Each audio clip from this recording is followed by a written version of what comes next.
to Mars continues. The perseverance of humanity launching the next generation of robotic explorers to the Red Planet.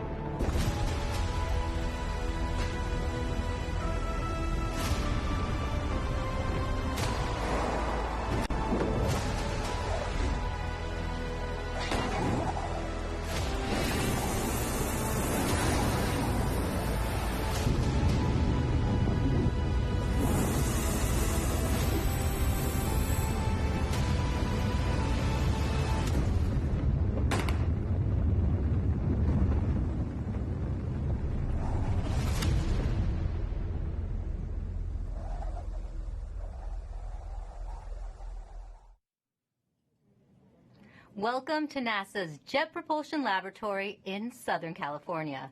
We are gearing up for NASA's Perseverance rover to touch down on Mars.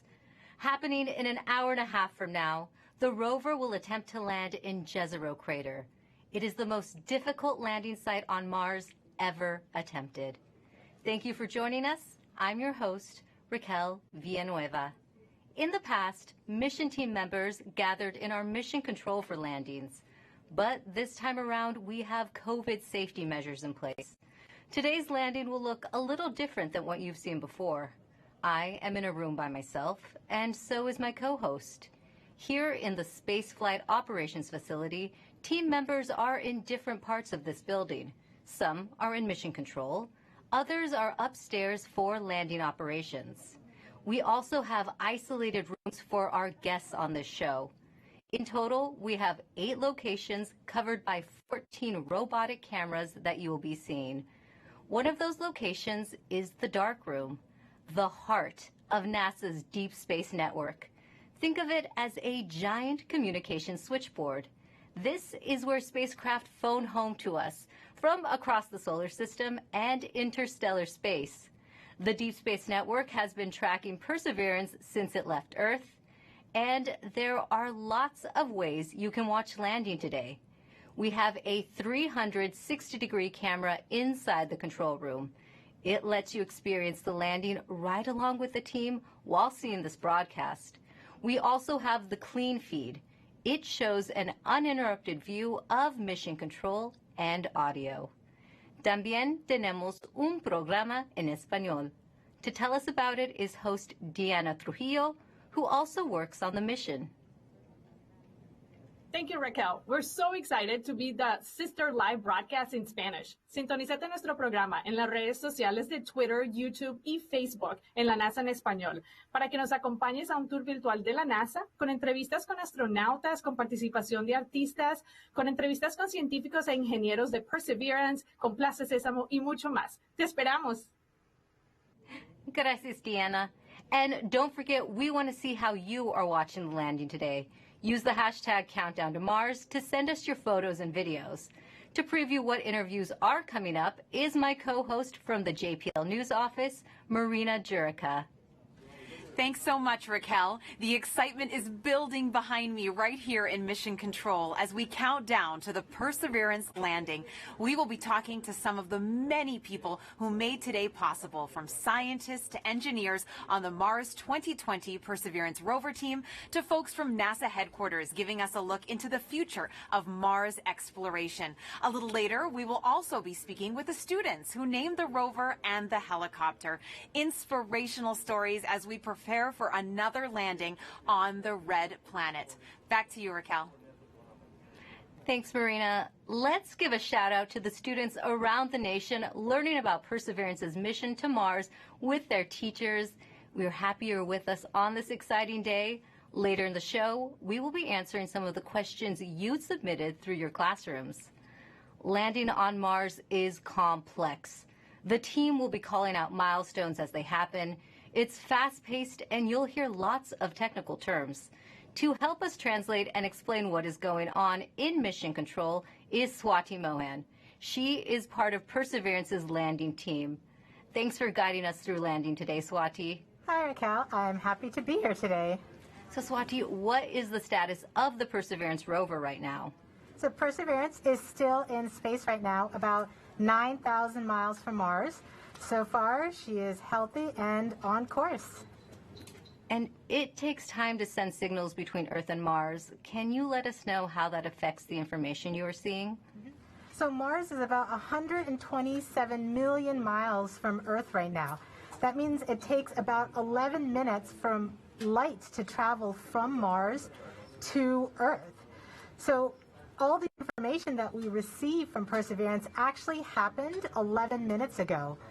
So the round trip is 22 minutes for us to send a command to Perseverance and hear back on the ground that she's received that command. This is what we call two-way light time.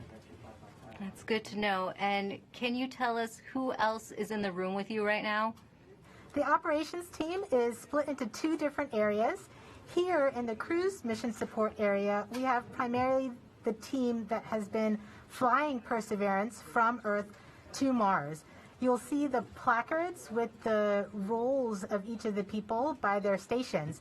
Some of the people you may hear talking today are the flight director, who is the conductor of our operations orchestra here, the entry, descent, and landing activity lead, who is a member of the landing team tasked with understanding the execution of entry, descent, and landing, and then also the telecommunications and entry, descent, and landing communications engineers who will be monitoring the signal from Perseverance through the different paths that we have. Upstairs, in what we call the war room, we have almost the entire entry, descent, and landing operations team. And then across the hall from them, we have the surface mission control room, where the surface operations team is ready and waiting to take over as soon as Perseverance's wheels touch the ground. And you have been part of this mission for years now. Can you tell us what have you been working on? I've been working on Perseverance for almost 8 years now as a guidance, navigation, and control engineer, working primarily on entry, descent, and landing. One of my big tasks was to help with terrain relative navigation. Perseverance will be the first mission to fly terrain relative navigation. So while she's descending on the parachute, she'll actually be looking at the ground with a camera, seeing where she is with respect to the Martian surface, and choosing a safe spot to land that she can get to. After so many years of working on the mission, it's an honor to be here today as the mission commentator. We're happy to have you here. Thanks, Swati. We'll be checking back in with you in just a few minutes as Perseverance approaches its next milestone. But for now, let's learn more about the rover's mission once it lands on Mars. You know, Mars is the closest place that we can reach with robotic exploration that we think had a really good chance of having ancient life. The Perseverance rover will land at a location called Jezero Crater. Jezero Crater is a very interesting place. It's a crater that once held a lake. There are a lot of craters on the surface of Mars that could have once hosted ancient lakes, but not every crater that we think had a lake actually preserves evidence that that lake was there. It had an inflow channel and it had an outflow channel. That means it was filled. The crater was filled with water. In Jezero, we have probably one of the most beautifully preserved delta deposits on Mars in that crater.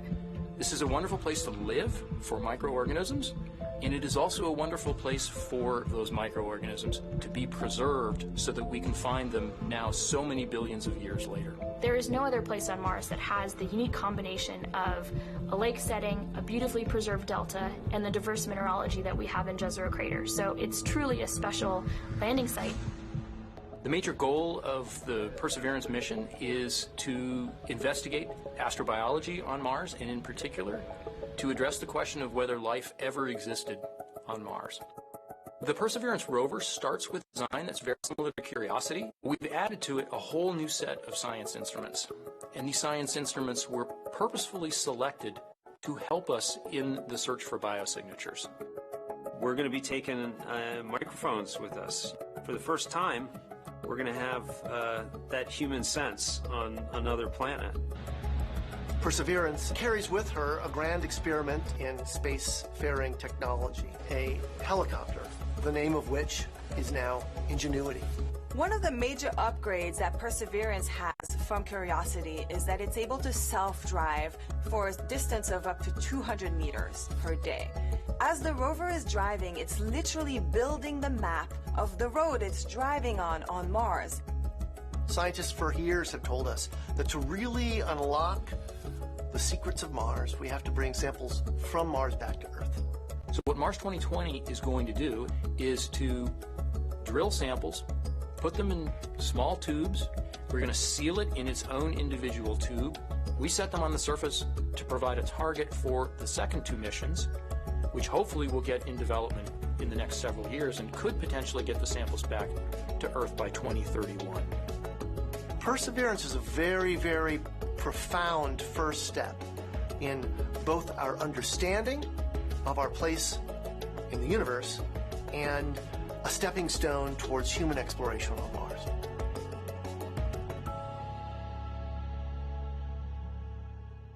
You are watching live Mars landing commentary, and Perseverance is about to reach another important milestone.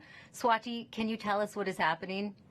We are at a milestone where the operations team determines whether they're ready to turn off the transmitter to Perseverance.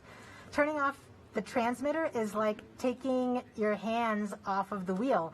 At this point forward, Perseverance would be on her own to execute entry, descent, and landing over 500,000 lines of code. Let's listen in. Okay, all stations, we are ready for the transmitter off. Fault protection. Go. Power. Go. Avionics. Go. Thermal. Go. Flight software. Flight software, go. Data management. Go. Propulsion. Go.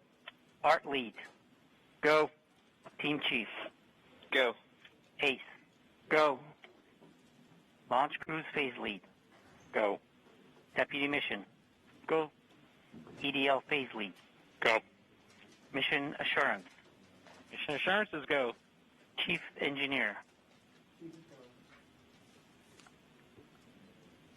Chief is go. Project manager. Projects go. Mission manager. All stations are go for transmitter off. Copy flight, go for transmitter off. There you have it, Raquel. We have deemed Perseverance ready to execute entry, descent, and landing on her own. Thank you, Swati. As we just heard, Perseverance is now operating on its own as it cruises closer to Mars. To help explain what this mission means for the agency is NASA's Associate Administrator, Thomas Zurbuchen. Thomas, this is our fifth rover sent to Mars since 1997. Can you tell us how Perseverance is going to kickstart a new era? Wow, this is such an important day today, and it really is the beginning of a new era in a sense that we're going from exploration, with experiments on rovers, looking around, doing analysis, to the sample return phase, in which we're not only looking around, looking at the geology, but really turning our rover into a robotic geologist and astrobiologist, collecting samples that we will bring back to Earth. And for us, of course, those are where the best laboratories are of all of humanity. Some of them still remain to be explored by some that are not yet in the science community yet. And that's what we're looking forward to. It's that new phase. The other element that I want to talk about is the amazing technologies that are there. And of course, one of my favorites is the Ingenuity helicopter, this in search of this extraterrestrial Wright brothers moment, controlled flight for the first time elsewhere, Raquel. Great. And we have a student question on video for you from Macy. Hi, my name is Macy Ragsdale. My question is anything alive on Mars? Thank you. Well, Macy, I'm so glad for your question. It's a question I ask myself. Is anything alive there? And frankly, at the surface where we're going right now with Perseverance, we do not believe there's anything alive right there because of the radiation that's there. It's chilling, cold, and there's really no water there. But guess what? We think that 3 billion years ago, This looked like a stream that you may see on Earth. And frankly, a lot more similar than Earth, with water with a magnetic field, just like the Earth with an atmosphere. And the question is, at that time, 3 billion years ago, were there single-cell organisms, just of the type that developed on Earth? So is there life on Mars overall? We don't know, but where we're going right now, we're really looking for ancient life, and that's what we're so excited about. Thank you for your time today, Thomas. And thanks to everyone who has been using the hashtag Countdown to Mars. Here are some of the photos that you've sent in so far. Let's take a look. Now, please keep sharing with us how you are watching this moment today. For now, let's go back to Swati for an important update to what's going on in Mission Control as we get closer to another milestone. Hi, Raquel. This next milestone is a communications poll. So during landing, not only will Perseverance talk directly to Earth, but we'll also be talking to 2 spacecraft that are currently orbiting Mars, the Mars Reconnaissance Orbiter and the MAVEN spacecraft. This poll is to confirm with the Mars Reconnaissance Orbiter spacecraft and the MAVEN spacecraft teams that they are ready and on track to support the relay from Perseverance. Let's listen in.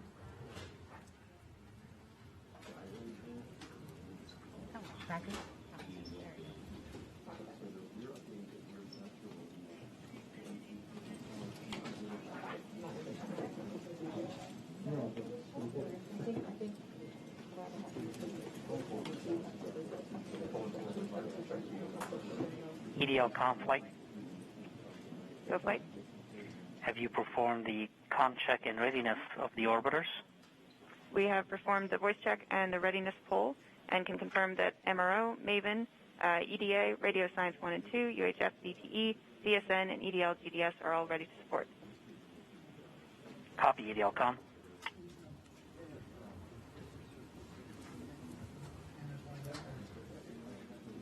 So we've just heard that we have confirmation from each of the different orbiters and all of their support equipment on the ground that they are ready and are on track to support the relay from Perseverance. Great. Thank you, Swati. And we just heard that communications readiness poll, which means we are ready to relay the data Perseverance will send to get a better idea of what the rover looks like as it approaches Mars. We have a NASA program called EYES. The visualization lets anyone watching track Perseverance. Here's how the program works. Follow Perseverance on its journey to the surface of the red planet with eyes on the solar system. From your desktop or mobile device, go to eyes.nasa.gov. Click on the banner, and now you're with Perseverance in real time through every step of EDL, entry, descent, and landing. This interactive experience lets you ride along from whatever perspective you choose. Click and drag, scroll in, scroll out. Check out the descriptions and explanations to increase your EDL expertise. Experience every entry, descent, and landing event precisely designed and executed to land Perseverance safely on Mars. The EYES experience is based on predictive data, but during this broadcast, you'll see a different visualization called Ranger, and it's based on the real communication the team in Mission Control receives from Perseverance in near real time. This is the visualization the team will follow as data fills their screens while monitoring the health of Perseverance on its nerve-wracking course to another successful Mars landing. Enjoy the ride.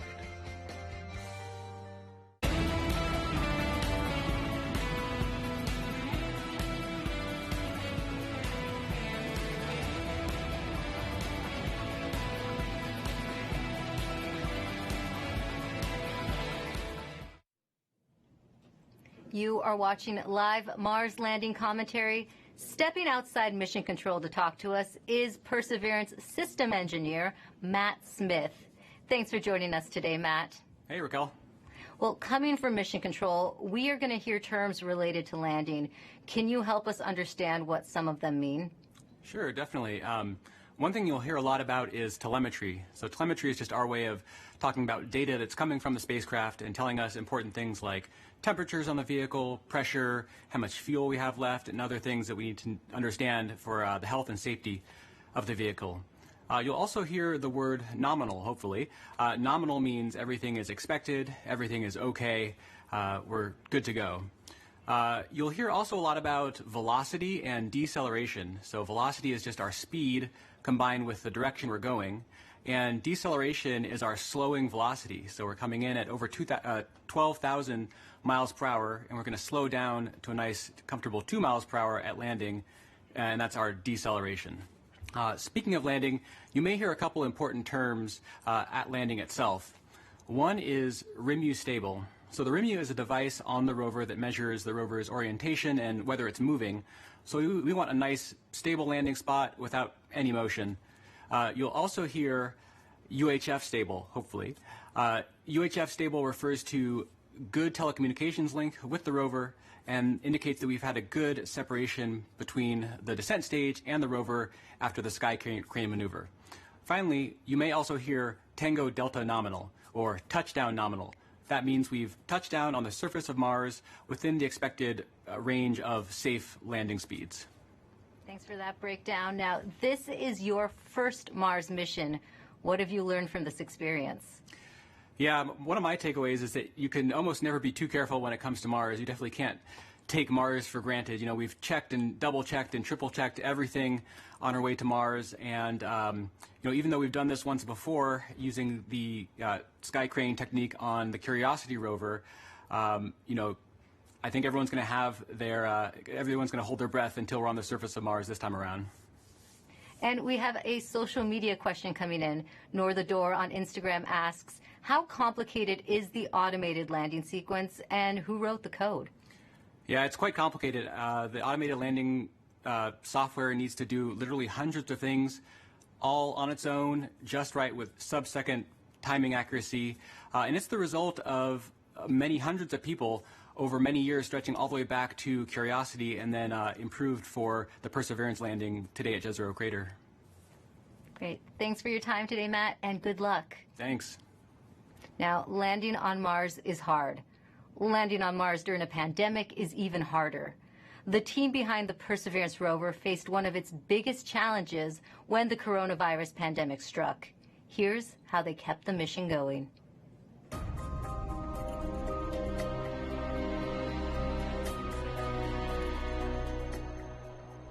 When the pandemic struck, the future was certainly unknown. It was like walking into a blind, dark alley. You didn't know what was there, what was in front of you, what you were going to have to deal with.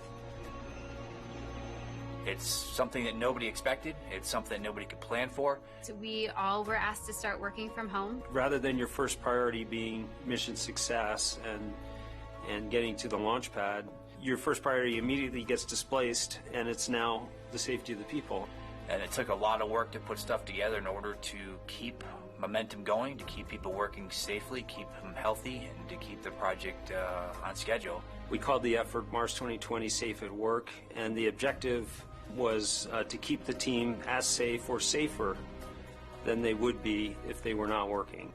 You know, putting a spacecraft together that's going to Mars and not making a mistake, it's hard no matter what.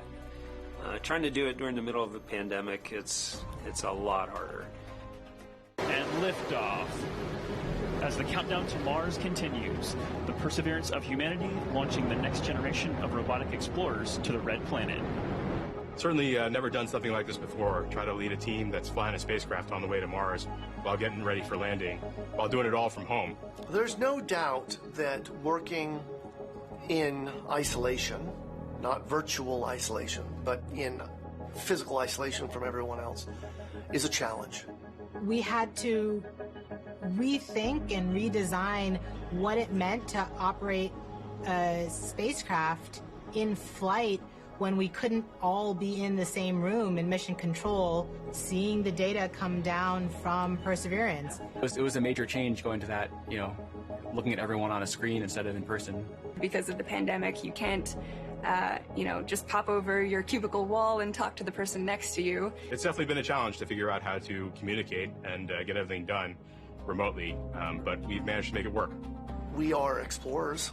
Our job is to go into the unknown, and this is just another example of the unknown. We're really doing something that's transformative and trying to understand whether or not life evolved on another planet. That's the fundamental objective of this mission. We're all still connected by this incredible mission and this this wonderful team that we have the opportunity to be a part of. So that keeps at least me going. Pretty much everybody that I've talked to that's associated with the mission has said the same thing, which is you could not have come up with a better name than Perseverance. It's an amazing serendipity that we get to persevere through working on Perseverance.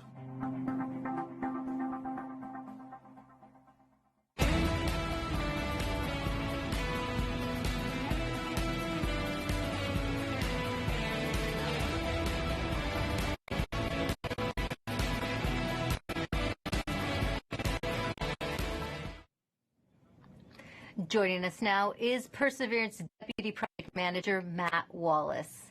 Matt, just how ambitious is this mission, and how does this team stay on track with unexpected challenges like the pandemic? Well, it's a very ambitious mission. You know, we're carrying not only a host of new, extremely capable science instruments to do that science mission that we've talked about, but also a number of technology experiments that provide feed-forward information into the next set of robotic explorers or even human exploration of Mars. So there's a lot for us to do. We look a lot like Curiosity, but in fact we're carrying 50% more payload down to the surface of Mars, and so it's been a big challenge. You know, and it was particularly challenging when the pandemic struck. It came at a critical time in our processing. We were just months away from launching. We're trying to essentially get the spacecraft assembled, do the final tests. It did not have a lot of margin in our schedule, and our focus just entirely shifted from that to keeping the team safe and keeping their families safe. And we had to do that quickly, to make the adjustment quickly. I think, you know, we got through it with a lot of help. A lot of people stepped up to make it happen. The team was tenacious, and we managed to get it launched and fly it to Mars. You know, thanks to a lot of help. And Matt, just how large is the team that worked on Perseverance? It's a big team. A couple thousand people here just at JPL, in fact, have worked on the mission. And then almost every other NASA center has contributed in some significant and critical way as well. We have over 1,000 industry partners that have provided hardware into this mission from 44 different states, 60 different cities, and of course we have international contributions from Europe and many other international providers as well. So it's a big team. It's taken a lot of people to get us to where we're at. That is a big team. This is the most difficult landing site ever attempted. Now, why do you think Perseverance is ready to land in Jezero Crater now? Jezero is tough. I mean, it's scientifically fascinating because it's got a lot of things like craters and, you know, rock fields and cliffs and sand dunes and that sort of thing, which are great for the science community. That's exactly the type of features they're looking for to learn more about Mars. But they're all landing hazards for us. And so we've had to add new technology to relevant navigation, which is the ability essentially to divert away from hazards. But we have taken this system through the same types of paces that we have in previous missions. We've used the same techniques, the same best practices for engineering verification, and in many cases, we've used the same people. This, in fact, is my fifth Mars rover mission, and I'm not alone. There's other people on the project in the same situation. So, you know, the team has given it everything they've gotten to put it all out there and to make this successful, and I think we're ready. Thanks, Matt, and good luck on your fifth mission. Thank you very much. Well, Jezero Crater is a location on Mars that has intrigued scientists for years. Let's head over to Marina to learn more about the science goals of the mission. That's right, Raquel. Here to explain why we want to go there is Deputy Project Scientist Katie Stack Morgan. Welcome, Katie. Thanks, Marina. Glad to be here. Now, Perseverance is landing on Mars at the Jezero crater. Why is it that you and the team chose this particular area? Yeah, so scientists believe the Jezero crater is one of the best places on Mars and possibly the entire solar system to look for signs of ancient life. Jezero contained an ancient lake and has within it one of the best preserved ancient delta deposits on the surface of Mars. And deltas form when a river enters a relatively open body of water, like an impact crater, and deposits the sediment that it's carrying into the lake. And we know based on studies of deltas and lakes here on Earth that they're great places to concentrate and preserve organics and support microbial life. We're also excited because Jezero exposes rocks that are between 3.5 to more than 4 billion years old and represent a variety of different geological processes. Now, this might be a tough choice, but what do you think would be the most rewarding scientific discovery that we expect to get from this mission? Yes, hands down, I think the most rewarding discovery I think we can make with Perseverance would be finding a truly compelling ancient biosignature on Mars. The rocks in and around Jezero crater record a period of time when life first arose in the solar system, and we have the opportunity with Perseverance to study the evolution of the planet from a once habitable world likely capable of supporting ancient life to the cold, barren planet we know Mars is today. And why do you think, Katie, it's so important to find out if there really is or was ancient life on Mars? Well, the question of whether there's life beyond Earth is one of the most fundamental and essential questions we can ask. And our ability to ask this question and develop the scientific investigations and technology to answer it is one of the things that make us as a species so unique. And based on everything we know about Mars in the past, it absolutely should have been capable of supporting ancient life. So we can find out an answer to the question, where there were habitable environments, was there life?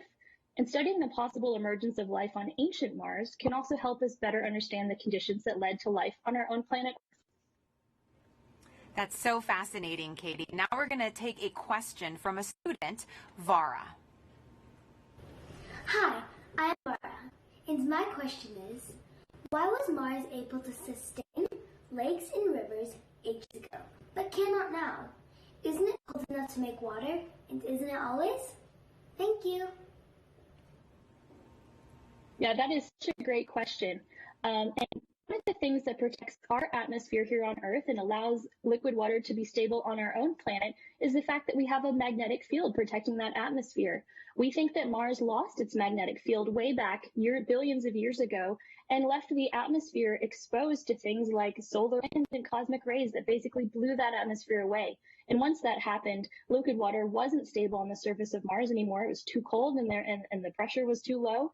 And so now Mars is not capable of supporting liquid water and likely not capable of supporting life at its surface. Well, thank you so much to Vara for that great question. And a big shout out to all the kids that are watching out there today. And thank you so much to you, Katie, for joining us. That was so great. Thank you. Now sending it back over to you, Raquel.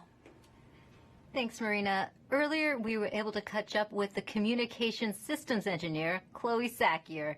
She helps us break down the system used to track Perseverance during landing. The communications infrastructure supporting Perseverance's landing is quite complex. We've rallied a truly global network of relay and communications assets to help us capture and record those precious minutes of entry, descent, and landing, or EDL. We receive a stream of engineering telemetry via these communication assets that helps us see and understand exactly what's happening. Perseverance sends direct-to-Earth X-band tones, each of which provides us with indications of critical entry, descent, and landing events. During entry, descent, and landing, we have 2 Mars orbiters listening for the ultra-high frequency, or UHF, signals from Perseverance. These orbiters relay these signals to deep space network stations on Earth, Madrid in Spain, and Goldstone in California. The Mars Reconnaissance Orbiter, or MRO, has reconfigured its software to perform a type of relay called bent pipe. This will provide us with near real-time telemetry during entry, descent, and landing. We have coverage from the Mars Reconnaissance Orbiter from just before entry to a few minutes after landing. The telemetry we receive will be delayed by the time it takes light to travel from Mars to us back on Earth. Additionally, the Mars Atmosphere and Volatile Evolution spacecraft, or MAVEN, is recording these UHF signals and will be relaying that recording hours after landing.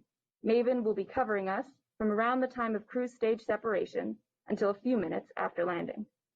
We also receive what we call heartbeat tones, which are indications that the spacecraft is alive and progressing throughout entry, descent, and landing. It's important to note that while unexpected, we could lose our communication links and still land safely. Because Perseverance is doing entry, descent, and landing completely autonomously, she doesn't need our help to joystick the landing. The communication links give us added visibility. And you can see Chloe hard at work inside Mission Control right now. Perseverance's landing might look like the system the Curiosity rover used back in 2012. But landing on Mars is difficult. There's always a risk involved. Here's what needs to happen for Perseverance to touch down safely in Jezero Crater. Nothing can be taken for granted when you get to Mars. There's a lot of things we just don't know. Space always has a way of throwing us curveballs and surprising us. I mean, until we get the data that says we're on the ground safely, I'm going to be worried that we're not going to make it. Entry, descent, and landing is often referred to as the 7 minutes of terror because it takes about 7 minutes to get from the top of the atmosphere of Mars to the ground safely. The spacecraft has to do all of this by itself. There are many things that have to go right to get Perseverance onto the ground safely. There's a lot counting on this. This is the first leg of our sample return relay race. There's a lot of work on the line. Starting about 10 minutes before atmospheric entry, we get rid of really the spacecraft part of the rover that's been supporting us. We come screaming in to the Martian atmosphere at 12 to 13,000 miles per hour. And the heat shield is what dissipates all that initial energy through friction. The vehicle will continue actually flying itself through the atmosphere. It's sort of like a transforming vehicle that went from spacecraft and now it's kind of like an aircraft actively guiding itself. When we're going slow enough, we deploy a parachute. It's the biggest supersonic parachute we've ever sent to another planet. It's critical for slowing down the vehicle. Perseverance's entry, descent, and landing borrows heavily from that of Curiosity. But fundamentally, Perseverance is a different rover. She's bigger, she has different instruments. We've added a lot of smarts on the inside to make it more capable so that it can deal with the landing site that we've given. The science team identified Jezero Crater as basically an ancient lake bed and one of the most promising places to look for evidence of ancient microbial life and to collect samples for future return to Earth. The problem is it's a much more hazardous place to land. When you look at Jezero, all you see is danger. How do we go to a site that we never thought was safe enough to go to before? So the heat shield, which has protected us all the way through entry, is no longer necessary. We need to get that off so that we can actually see the ground. And we can see the ground in a couple different ways. Perseverance will be the first mission to use terrain relative navigation. So while it's descending on the parachute, it will actually be taking images of the surface of Mars and determining where to go based on what it sees. This is finally like landing with your eyes open. Having this new technology really allows Perseverance to land in much more challenging terrain than Curiosity or any previous Mars mission could. Amongst the rocks and the craters and the cliffs, these things are hazardous to the rover, but these are the things that are interesting to the scientists. Once Perseverance has figured out where she is, jettison the back shell and parachute, and light up our rockets. Those rockets help us steer to a safe landing spot that's nearby. That descent stage takes us all the way down to about 20 meters off the ground. That's when we start the sky canter. Once the rover has hit the ground, the descent stage will cut loose from the rover and fly away to a safe distance. But surviving that 7 minutes is really just the beginning for Perseverance. Its job, right, being the first leg of sample return, to go look for those signs of past life on Mars. All that can't start until we get Perseverance safely to the ground. And then that's when the real mission begins.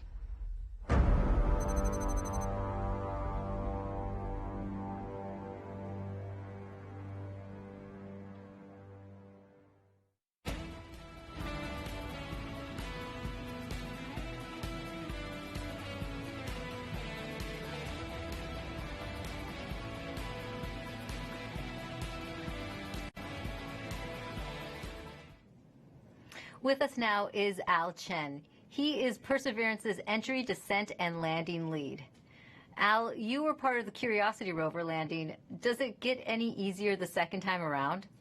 It absolutely does not, especially when considering we're trying to land the biggest, heaviest, and most complex rover we've ever built at the most dangerous landing site we've ever attempted. Jezero may look great and promising from a science perspective, but it's absolutely treacherous for landing. There's a cliff wall that's about 200 feet tall that runs right through the middle of the landing site. There are craters full of sand that even if we landed them, we would not be able to drive out of. And there are rocks to the east and actually all over the place, rock fields. That would be a bad day for us if we were to land on them. Now, Al, what new technology makes this type of dangerous landing possible? Perseverance is carrying two new technologies that are really kind of under the hood smarts that are allowing us to land at this treacherous landing site. The first is range trigger. That's the ability, we've given Perseverance the ability to decide for herself, based on where she is, when to deploy the parachute. Previously, we used to deploy parachutes, that supersonic parachute, based just on navigated velocity. But now Perseverance has the smarts to figure out where she is and deploy that parachute at just the right place to make sure that we shrink where we could come down. That actually reduces the area, that error ellipse, where we can come down on the ground, from something that was on the order of 15 miles long by 12 miles wide for Curiosity to about 5 miles long by 4 miles wide for Perseverance. So that's quite a bit of reduction. Second, the next piece of technology that's helping us land there is terrain relative navigation. In the past, after we've popped off the heat shield, we've taken pictures of the ground as it's been coming up, but we haven't really done anything with them. This time, Perseverance is carrying a camera to take pictures, but also a kind of second brain to help it figure out what those pictures are telling it and match it up with an onboard map from a satellite. That allows it to figure out exactly where she is.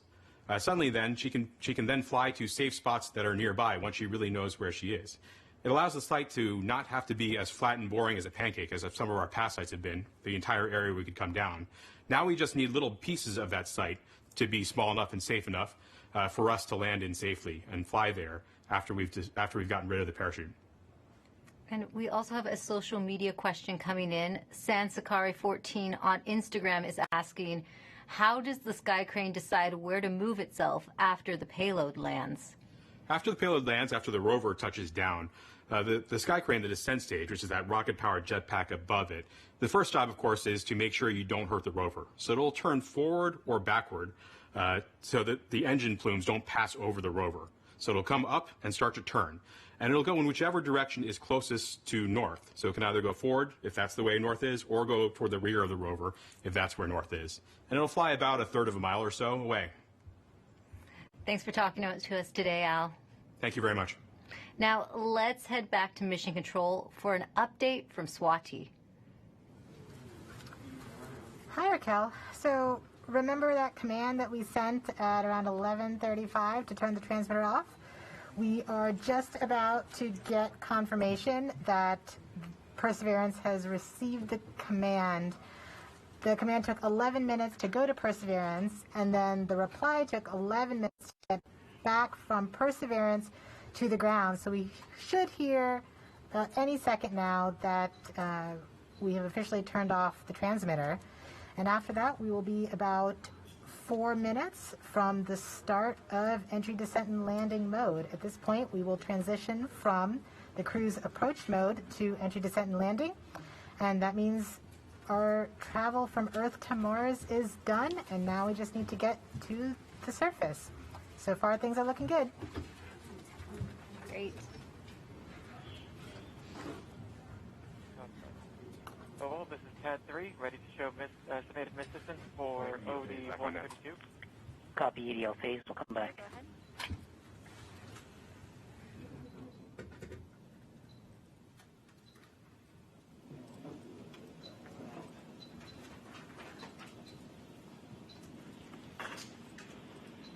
Flight Ace.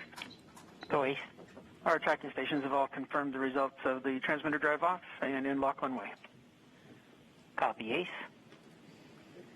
GDS flight. Flight GDS. At this time, I'd like to disable the alarms before EDL main. So please disable all the alarm files and start a new downlink session. Copy that, EEP. Copy that, proceeding now. confirmation that we are now officially one way and the transmitter is off.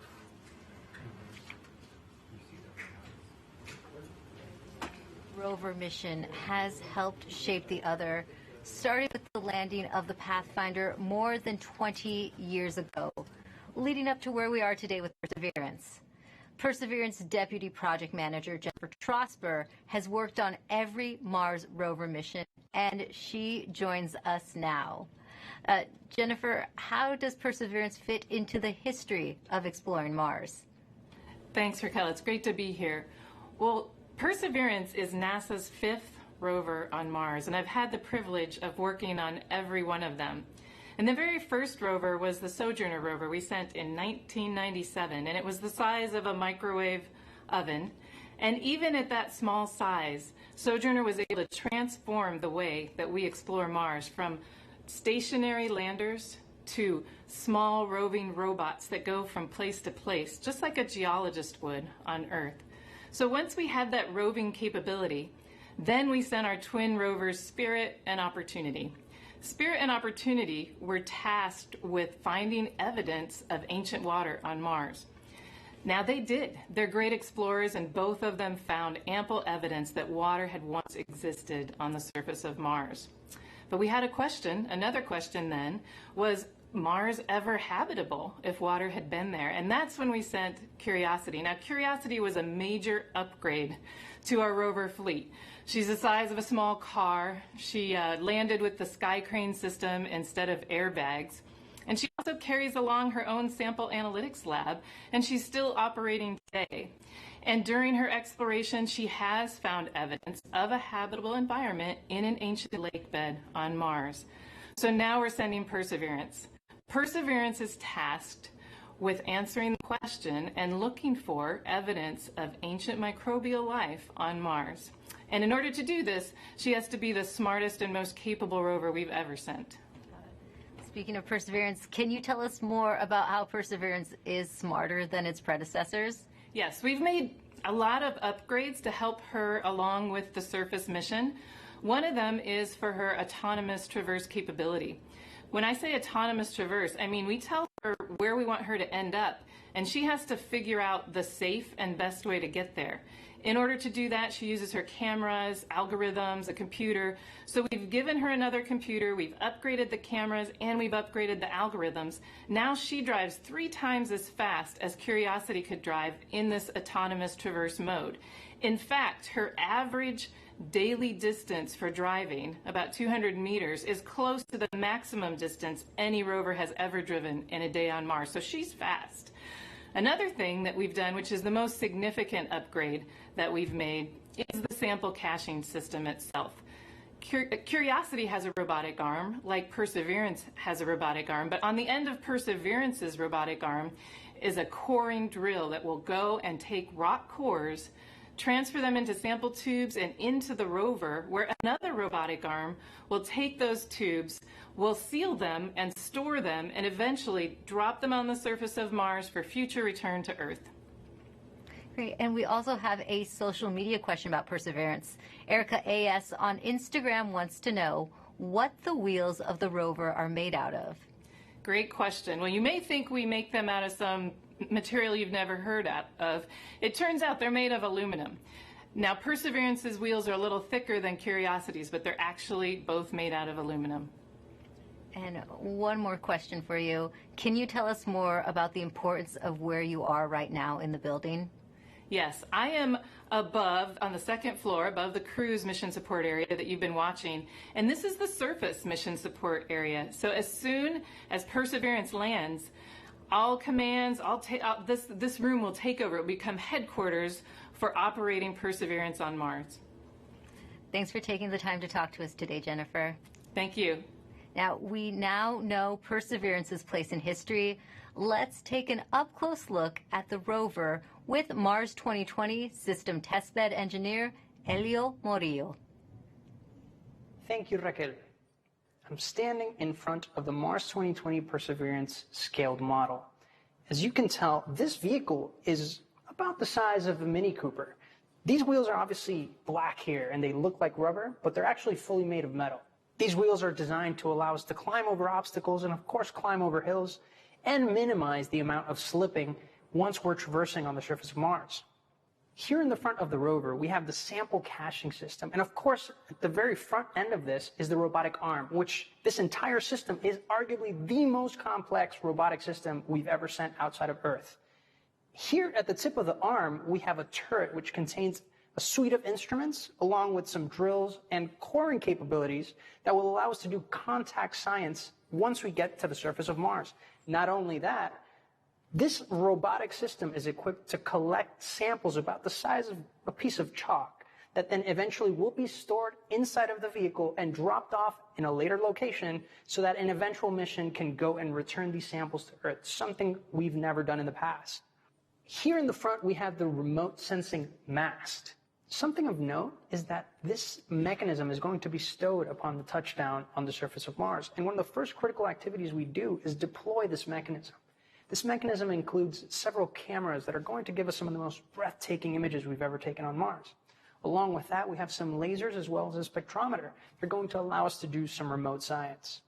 Here you see some of these extrusions that are part of the larger weather suite of instruments that will allow us to characterize the local climate around Perseverance. So that's a quick tour of the rover, but I got to get back to work. So back to you.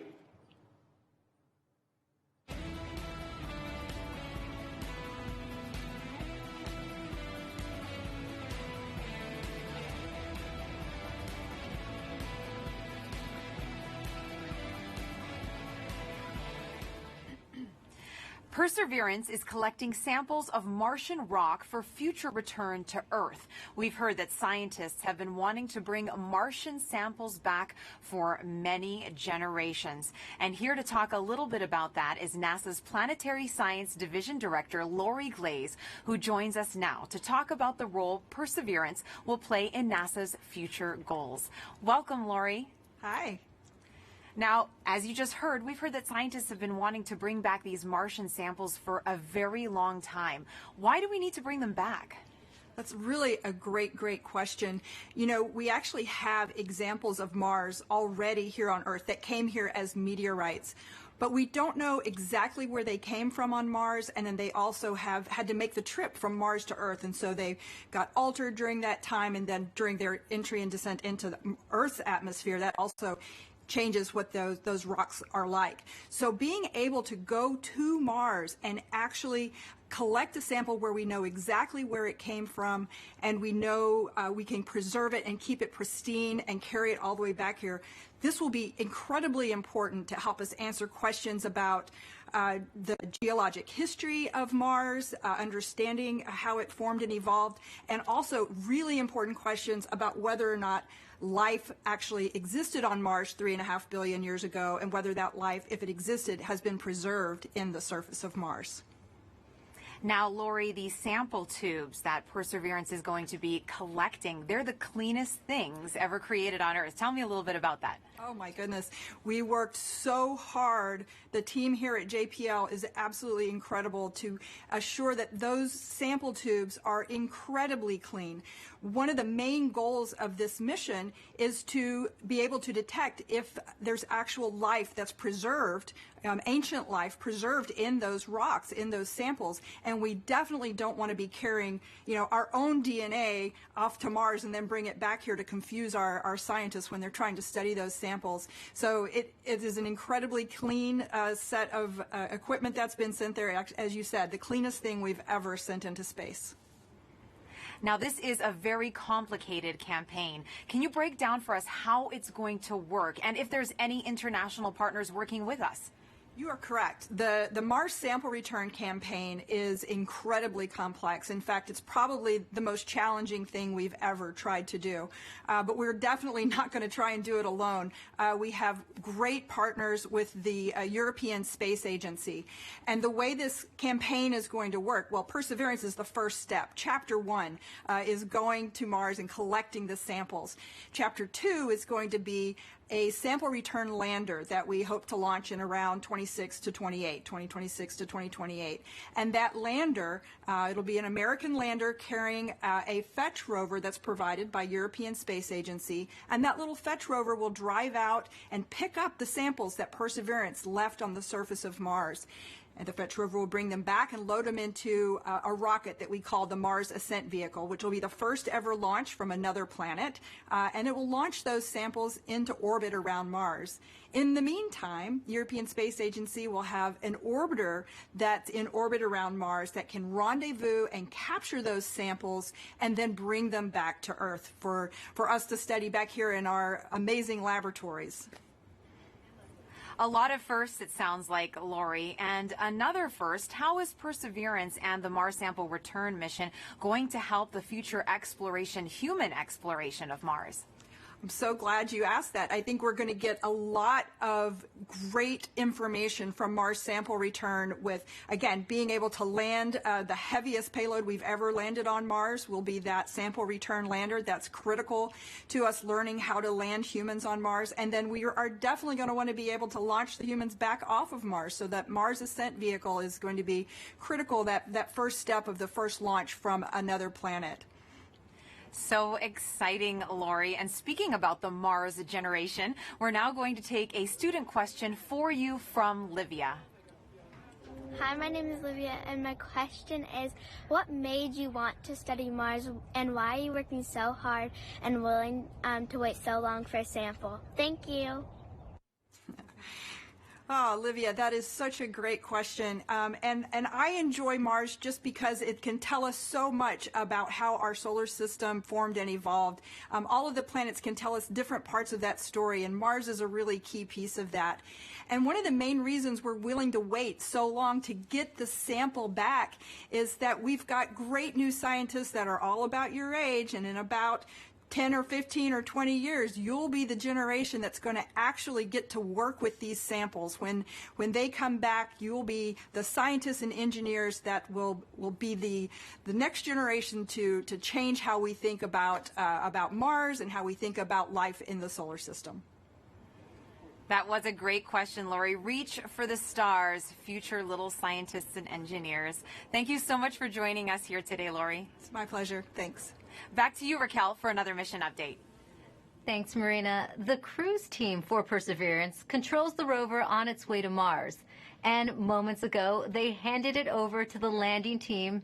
And it looks like team leaders in Mission Control are about to talk to both teams. So let's listen in. The CBM change, as I mentioned previously, is to the EDL reserve to a non-coherent row. Activity. Copy flight. EDL phase, go ahead. I think I'd like to see pep talk, I guess, to the team. All right. I'm terrible at pep talks. I think my reputation precedes me there. And look, I know this hasn't been easy, right? I'm not even sure we've even been all in the same room at the same time. I mean, I'm staring at folks across the internet as well. Even now, right? Only.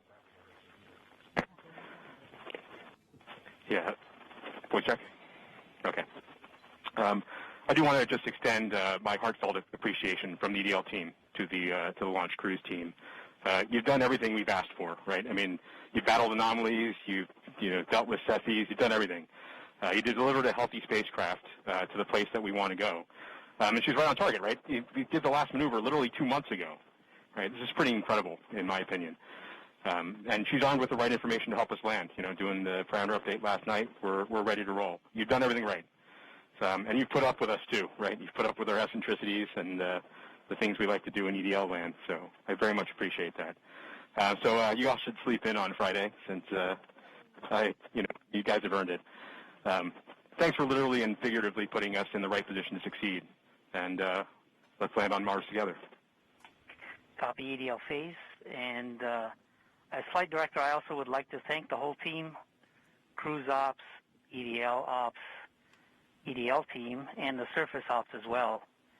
It's been an amazing journey. I think we all know that. And it's been my honor and pleasure to work with you all side by side. And your tireless efforts and endurance in the face of our challenges has been truly, truly inspiring. So kudos to you. mission. Would you like to say something? Yeah, just echoing the same words that Al and Magdi have mentioned.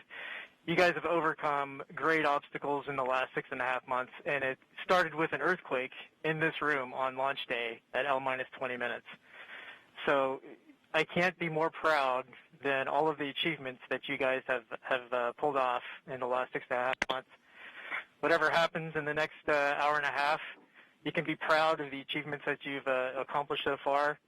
I look forward to seeing you on the other side, and I only wish that the rest of our team could be sharing this moment with us. This is a very unusual event.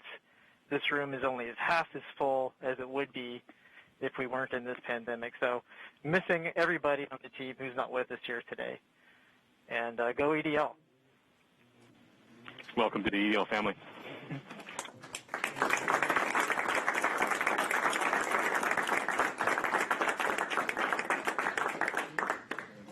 And with that, Godspeed Perseverance.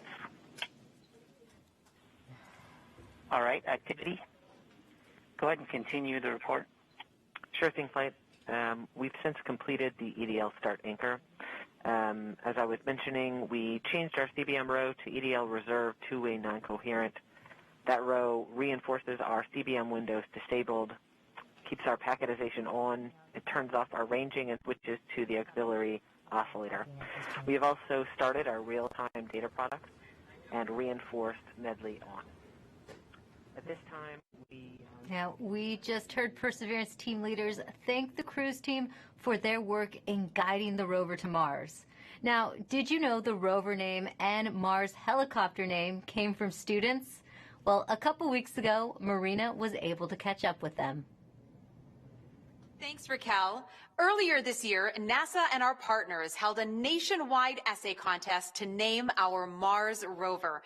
Alex Mather, a 7th grader from Springfield, Virginia, submitted the winning essay that was selected by NASA from a field of more than 28,000 entries from K through 12 students in every state in the U.S. Vanessa Rupani's essay for Ingenuity was so compelling, NASA thought it would be a perfect name for the history-making helicopter, a technology demonstration carried aboard the Perseverance rover. Alex and Vanessa join us now. Welcome, you guys. Hello, space nerds. Hi. Now, you got to go to Florida and watch the launch live back in July. Alex, what were you feeling as you saw that rocket launch into the sky? I read a log of books written by astronauts, and every single one of them always talks about the raw power behind the space launch. And I definitely feel like watching the launch invoked that sense of inspiration mixed with anticipation, along with that rumbling in my chest. That's very inspirational, and I'm sure that you have had many conversations with your classmates since this all began. Now, what kind of questions have they asked you? I got some people asking me about what this helicopter is, what this rover is, what are they actually going to do. So I love that this whole experience sparked a greater interest in the mission in my community. Why do you think it's so important for kids to be inspired by space exploration? Because space is the future, and kids are the future. Learning about space and watching the story of humanity spread to the stars happen is watching the future happen and seeing history unfold. The best way to keep our home safe and protect our planet is to learn from the worlds around it. So I think it's really important for the next generation of scientists to be engaged in that type of exploration to make our home the best place it can be. Now, speaking of the future, what has your life been like since naming the rover and helicopter? Has it sparked any future aspirations for the two of you?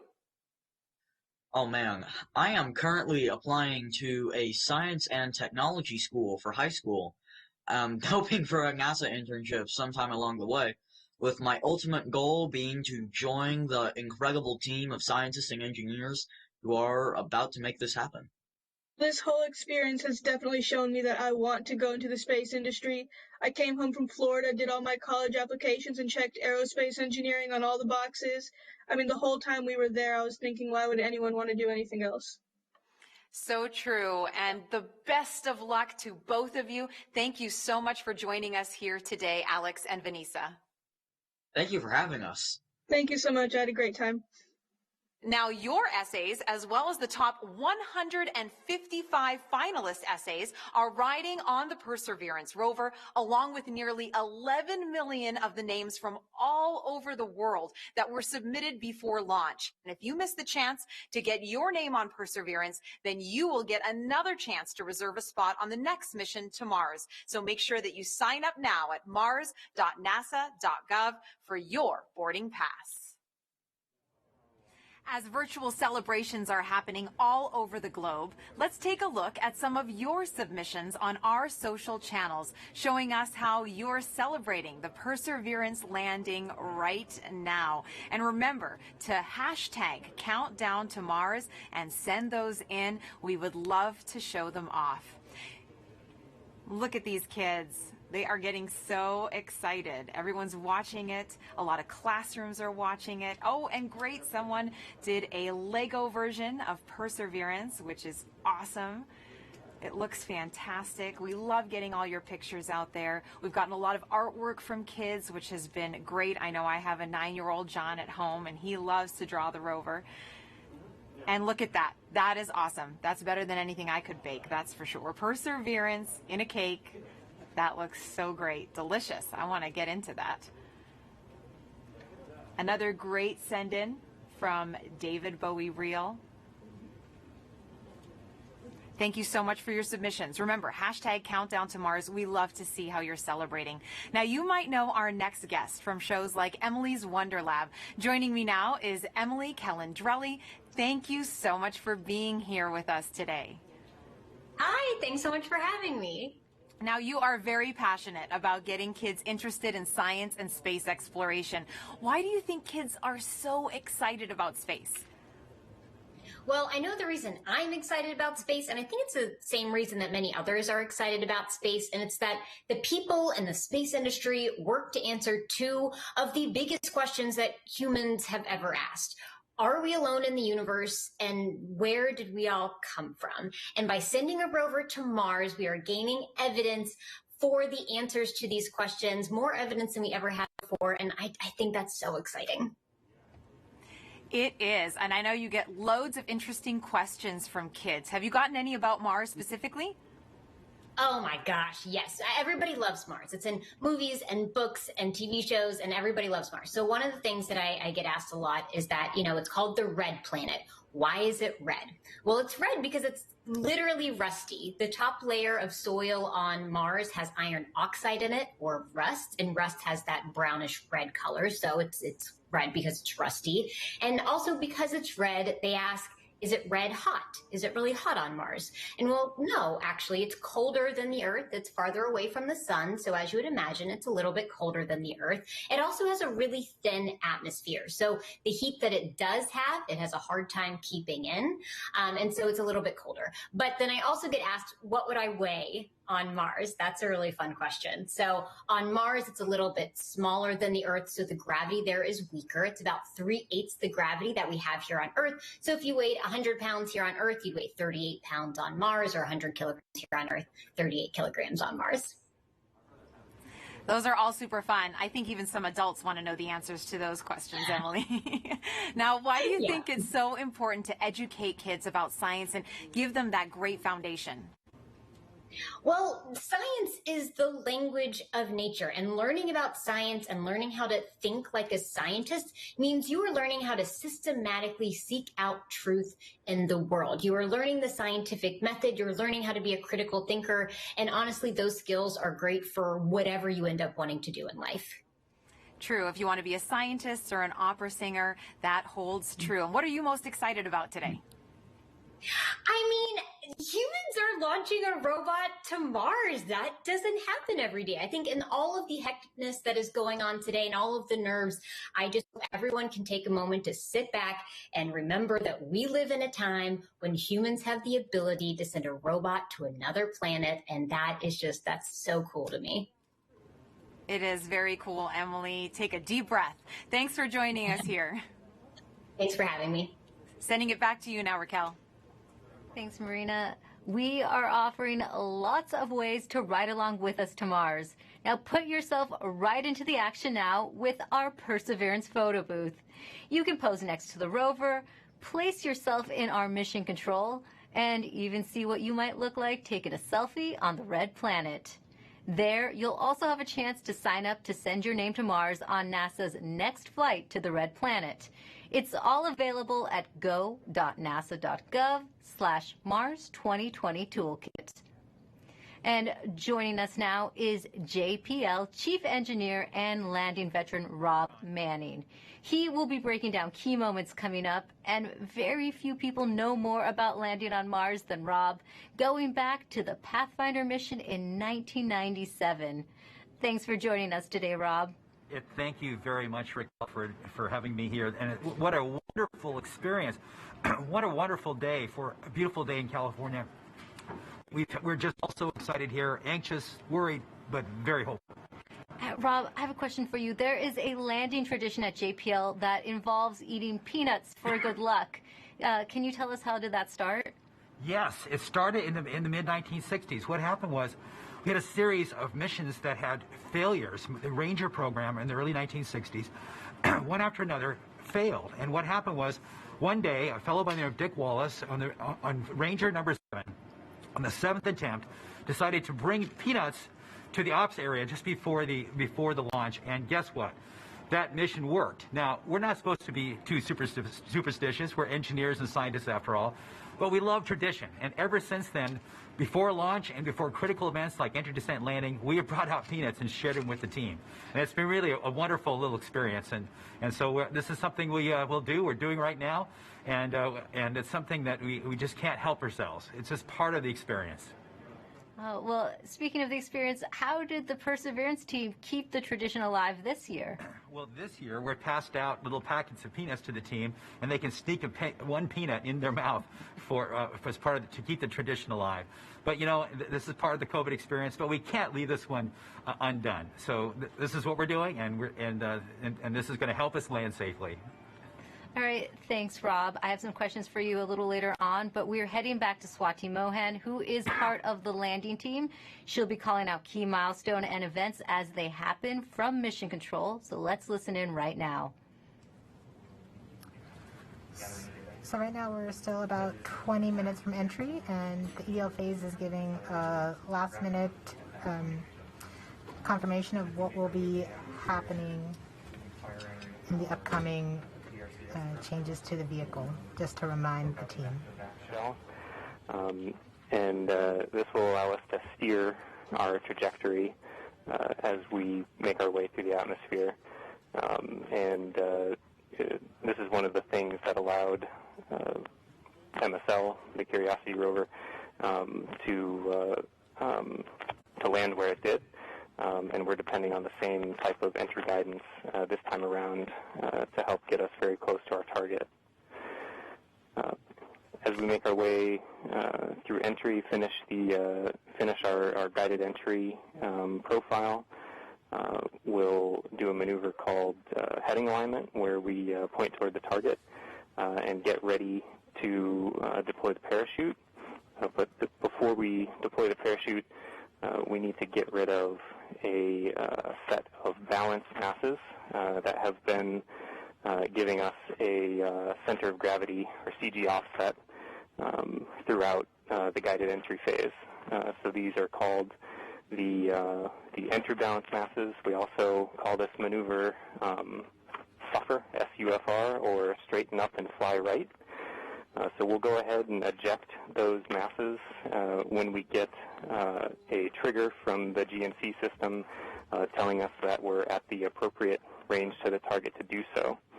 As soon as we deploy those, we will no longer have a CG offset, and we'll be ready to deploy the parachute 17 seconds later.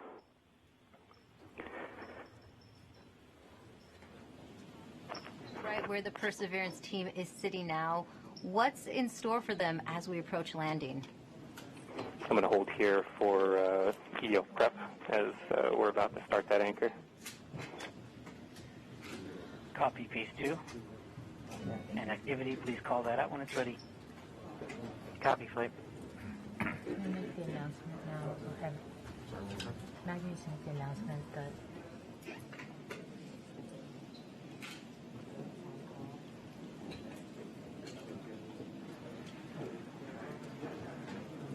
All right.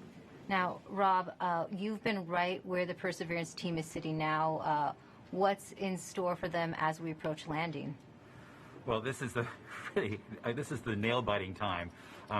Fortunately, we still have ones and zeros coming, but very soon, as we approach cruise stage separation, the transmitter on this rover we've been using all the way to get to Mars is going to be turned off. So we will lose our ability to see ones and zeros. But the good thing is, once the cruise stage is gone, there's another radio that will continue transmitting a tone, so that like a flashlight, that will allow us to at least see that the vehicle is still on, and that color of that flashlight tells us a little bit what state the rover's in. But soon after that, it won't be very long before we'll be able to hear more ones and zeros coming from the spacecraft. So this is a really exciting time, and it's just important to remind people there's a lot that can go wrong in a day like today. There are thousands of things that have to go right. Yeah, we had success in the past landing on Mars. You'd think it gets easier, but it really doesn't. Why is it still so difficult? Well, because it's involved thousands and thousands of things, hundreds of thousands of lines of code. There's 79 pyrotechnic devices. Each have to work perfectly.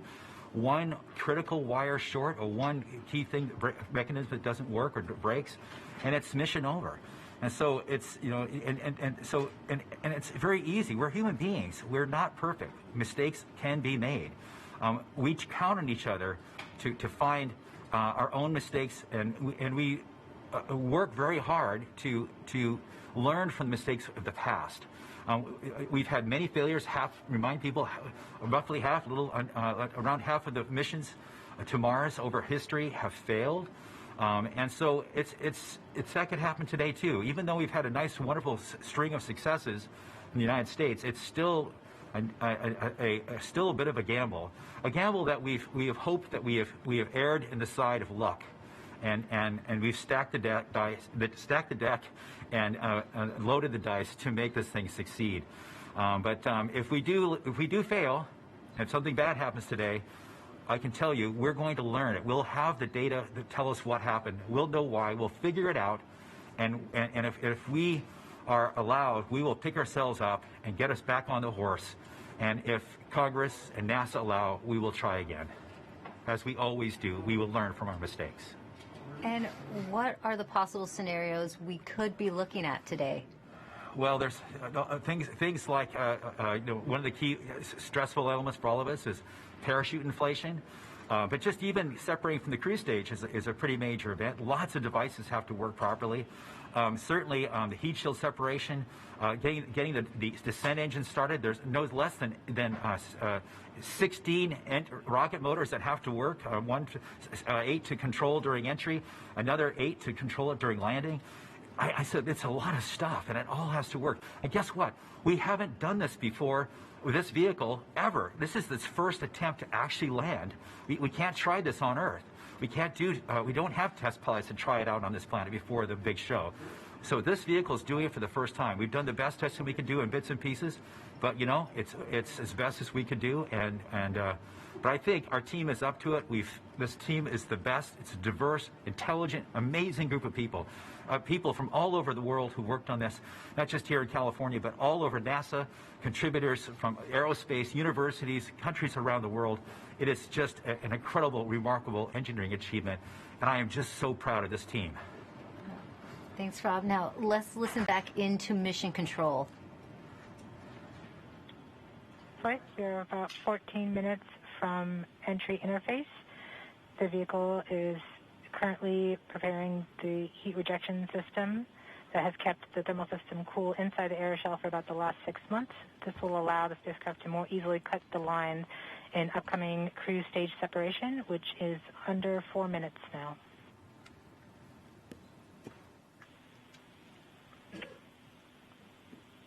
We have now enabled the rover Pyro bus.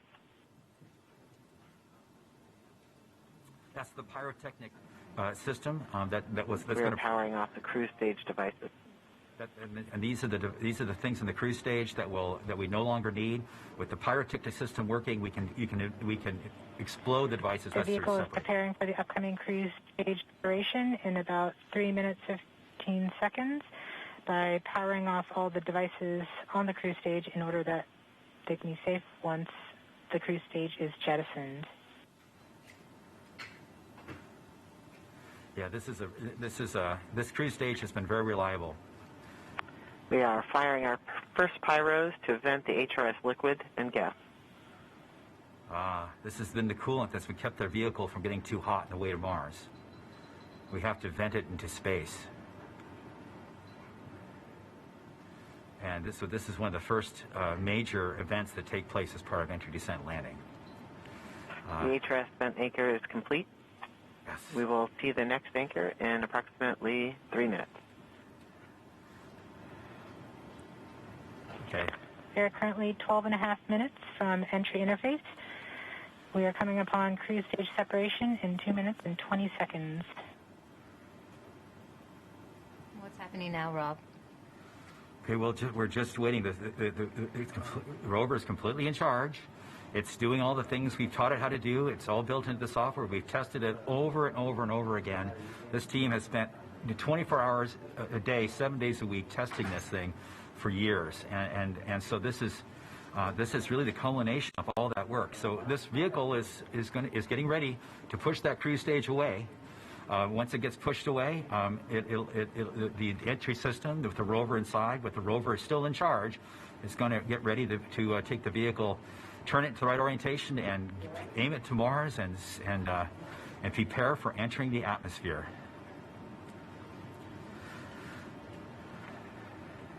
This won't be long. Be prepared for this event. We're about 1.5 minutes from cruise stage separation. About 11 minutes, 20 seconds from entry interface. Okay, so it's about 10 minutes from cruise stage separation till entering the top of the atmosphere. From then on and out, things happen fast. We are switching to MFSK tones. Telemetry will have stopped. Telecom is confirming that the spacecraft has switched to broadcasting tones. These tones are received directly from Perseverance, but have very limited information content. We won't receive real-time information until about 9-10 minutes from now, once the Mars Reconnaissance Orbiter starts relaying information from Perseverance.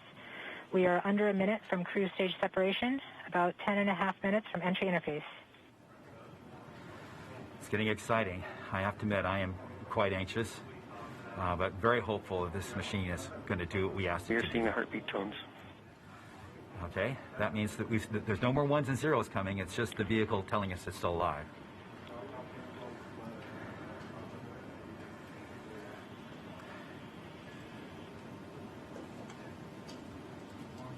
We're continuing to receive tones from Perseverance, standing by for cruise stage separation.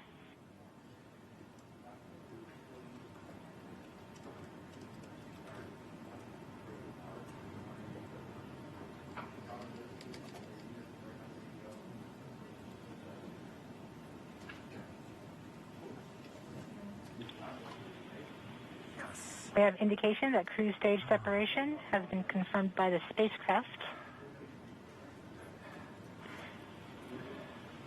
We're off on a good start.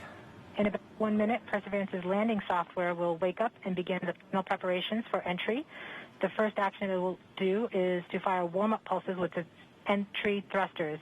These pulses ensure that the spacecraft gets the thrust that it wants during entry interface. We're about 9 minutes from entry interface.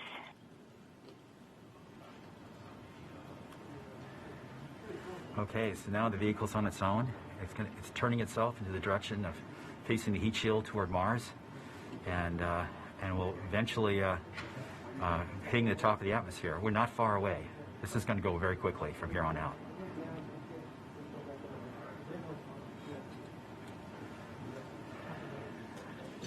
That's confirmation that we got shadowed by the cruise stage as it passed through our beam to the Earth. Telecom indicated actually that we could see a signal that the cruise stage went between the Perseverance entry capsule and Earth. So we saw a little blip, the data stream indicating the cruise stage separation. We have confirmation that the vehicle has started warming up those entry thrusters. Warm-up pulses have begun.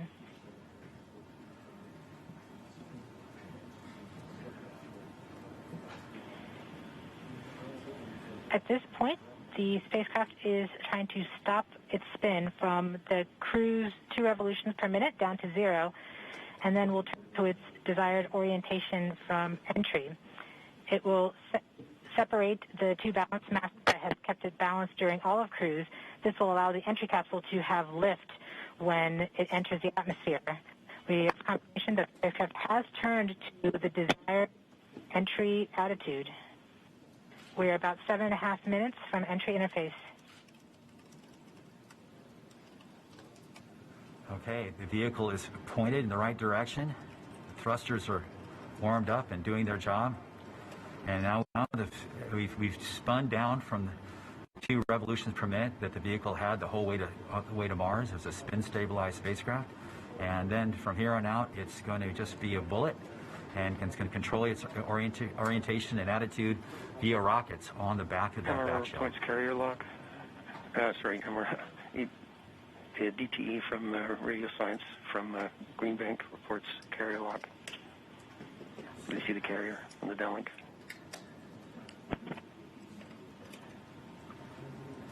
Flight level 1. We are continuing to wait for entry interface. We're about 6 minutes and 45 seconds from entry interface. We have confirmation from Greenback that they are receiving direct-to-Earth telemetry via that path. The spacecraft Perseverance is currently transmitting heartbeat tones. These tones indicate that Perseverance is operating normally and has nothing significant to report. This is as expected. We're currently just over 6 minutes from entry interface.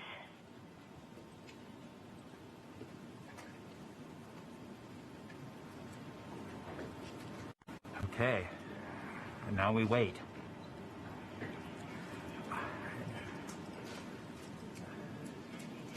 As soon as we get to the top of the atmosphere, it will be very quickly, which is the entry point. It won't be very long before the atmosphere will start getting thicker and thicker. It's going very quickly at a fairly steep angle of 15 degrees into the atmosphere, and as it starts to slow down. We're just under, we're about 5.5 minutes from entry interface. We're still receiving heartbeat tones. We expect to continue receiving heartbeat tones until about 5 minutes after entry. At that time, Perseverance will be no longer in view of our antennas here on Earth. About 90 seconds prior to entry, the Mars Reconnaissance Orbiter should begin receiving telemetry from Perseverance and streaming it to Earth in near real time. There are a few expected short outages, such as when we have a plasma blackout or when we enter the peak heating phase. Aside from these outages caused by the plasma blackout, antenna switching, or high dynamic events, spacecraft events, we should have telemetry until about 90 seconds after landing. A plasma blackout is when the signal from Perseverance isn't strong enough to make it through the superheated, super fast air flowing around the spacecraft all the way down to Earth. Once the temperature drops below that peak heating, we do reacquire the signal from Perseverance. We are currently about 4.5 minutes from entry interface. Perseverance continues to report heartbeat tones, indicating everything is nominal. Okay, what we're looking for now is Mars Reconnaissance Orbiter should be in view soon of our vehicle and be able to listen to ones and zeros coming from a separate radio that's really designed to talk between spacecraft. MRO reports the electro radio is powered on, ready to receive signals from the lander.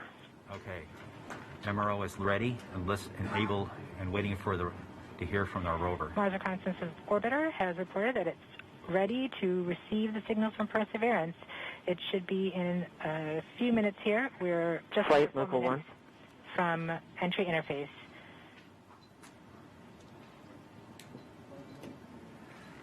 We don't need these ones and zeros, as Swati said, but to land safely. But we really need it for our own health and well-being today to keep our nerves under control. But around this time, a second spacecraft, MAVEN, should begin picking up telemetry from Perseverance and will continue to record that telemetry until several minutes post-landing. We won't get that data for several hours after landing as it's being recorded and then will be forwarded to Earth later. We are continuing to receive heartbeat tones, indicating that everything is nominal. We're currently at about 3 minutes until entry interface. Okay. Very soon we'll be getting ones and zeros, I hope, from our radio on the rover.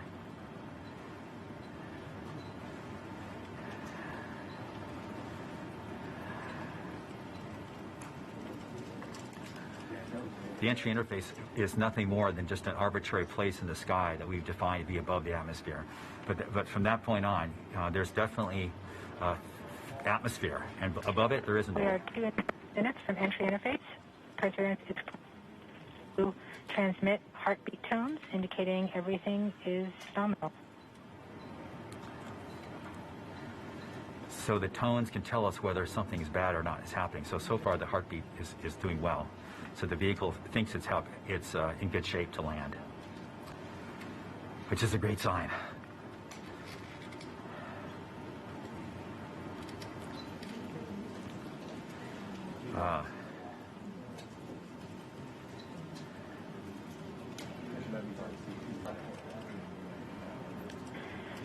We're just under 2 minutes from entry interface.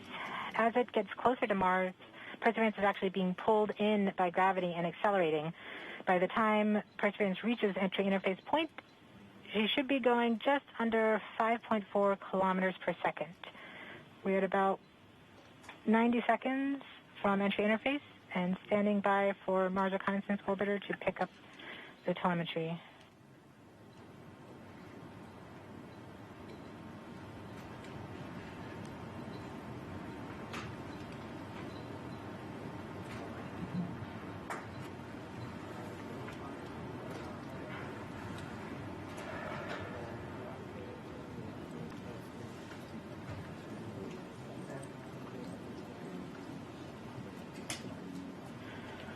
We are 1 minute from entry interface.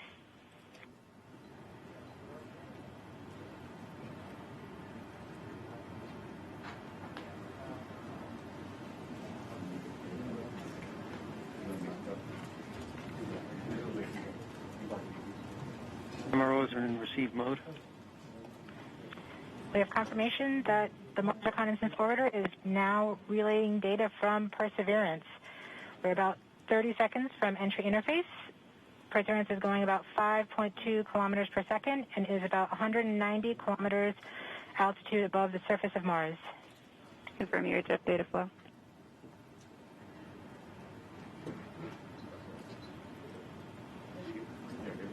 About seconds from entry interface. 5.3 kilometers per second and an altitude of about 150 kilometers from the surface of Mars.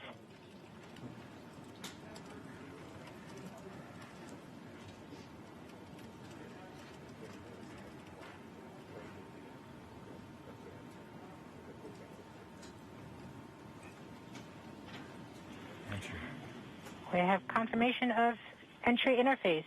Perseverance is currently going 5.3 kilometers per second at an altitude of about 120 kilometers from the surface of Mars.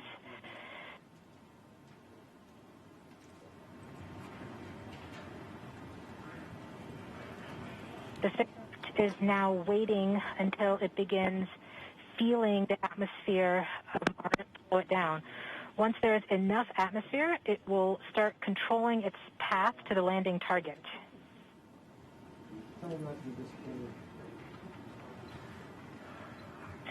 Navigation is also confirming that we can see a little bit of that slowdown of the atmosphere on the Perseverance entry capsule. Our current velocity is about 5.36 kilometers per second and an altitude of about 67 kilometers from the surface. We are probably seeing MRO plasma blackout at this point.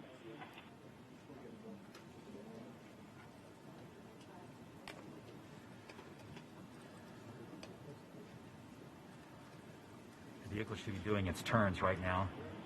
MRO has lost log. Perseverance We have indications that Perseverance is now performing bank reversals in the atmosphere. These are the steps in order to control its distance to the landing target. Perseverance has just passed through the point of maximum deceleration and has indicated that it felt approximately 10 Earth Gs of deceleration. MRO has lock again.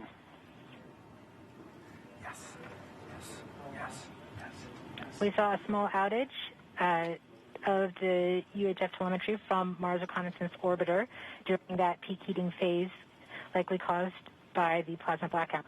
Perseverance is still continuing to perform bank reversals in the atmosphere to control its distance to the landing target.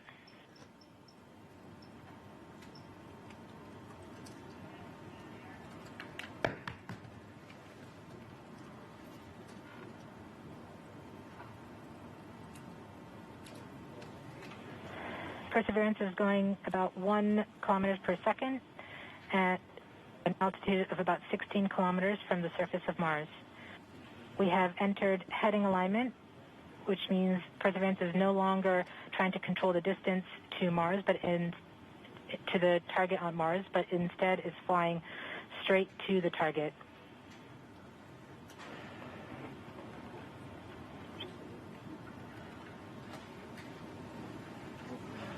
Parachute.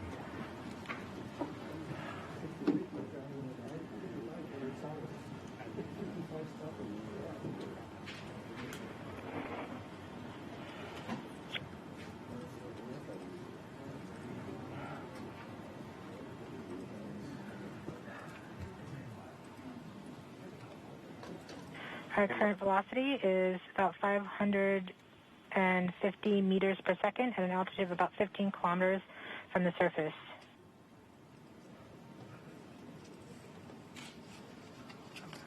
MRO is reporting good telemetry log. We are coming upon the straighten up.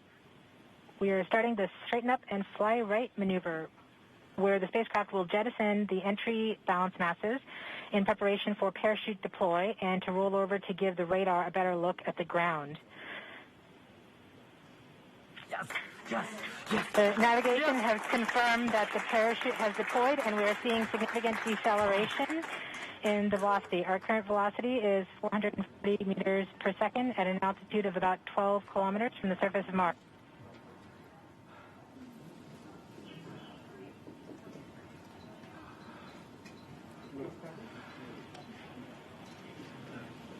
Perseverance is now slowed to subsonic speeds, and the heat shield has been separated. This allows both the radar and the cameras to get their first look at the surface. Current velocity is 145 meters per second at an altitude of about 9.5 kilometers above the surface.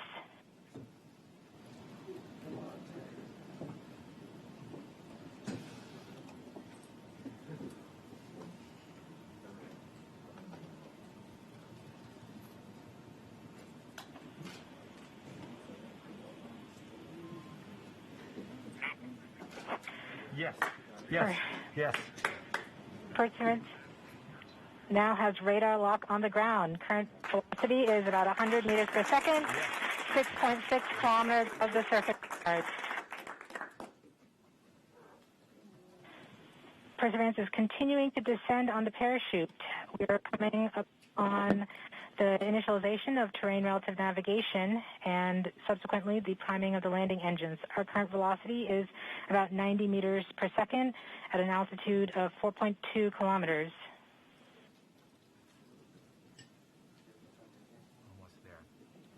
We have confirmation that the lander vision system has produced a valid solution and part of terrain relative navigation. We have timing of the landing engines.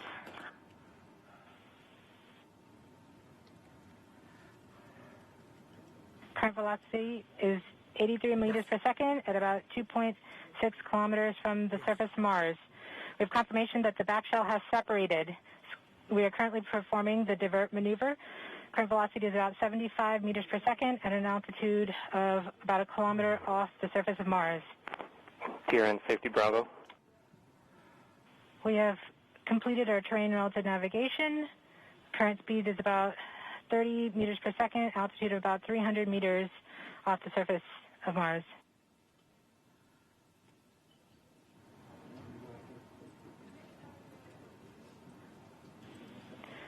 We have started our constant velocity accordion, which means we are conducting the sky crane, about to conduct the sky crane maneuver.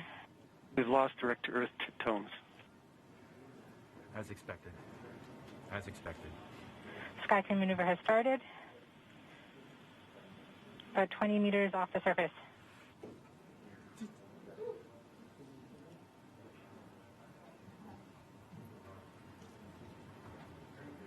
We're getting signals from MRO. UHF is good. Touchdown confirmed. Perseverance safely on the surface of Mars, ready to begin seeking the sands of past life.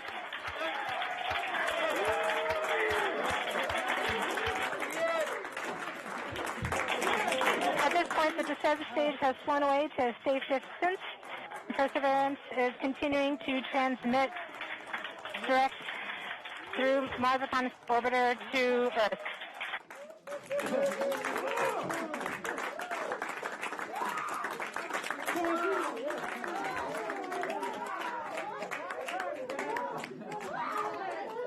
Oh my God. Oh. Oh. MRO reports they're still getting telemetry from the lander. All right, all stations. We got it. Touchdown confirmed. We're going to wait for the images. Wow. This is so exciting. The team is beside themselves. It's so surreal. Stay tuned. We might get some pictures. Great.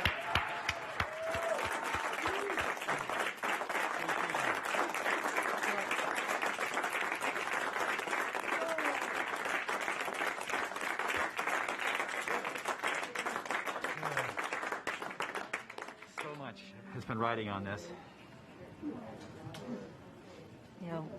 Yeah, we just heard the news that Perseverance is alive on the surface of Mars.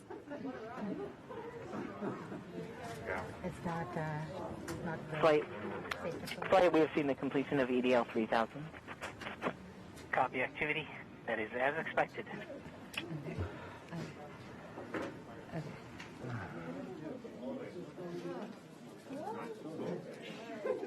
MRO is still seeing a strong signal from the lander.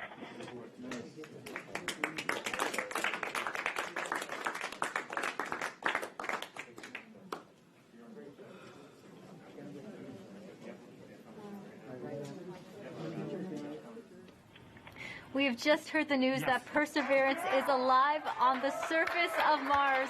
Congratulations to the mission. And looks like we have some more news in. It looks like we're getting the first image. Here, take a look at the first image.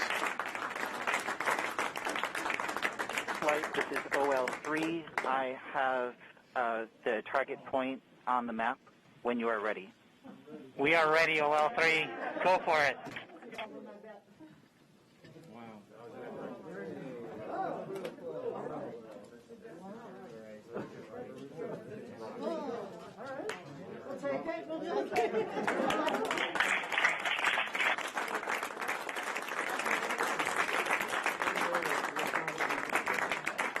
Flight, I'll be moving in, showing you the safe zone that we've landed in.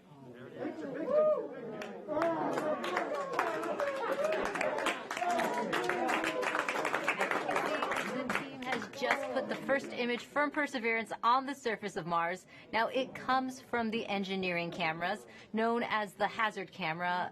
This camera is mainly used to help the rover drive safely around Mars, and we will get higher resolution photos later in the day. Look at that, right? You get the safe. Wow, that's the orange. Nice. This is amazing. Here's Andrew.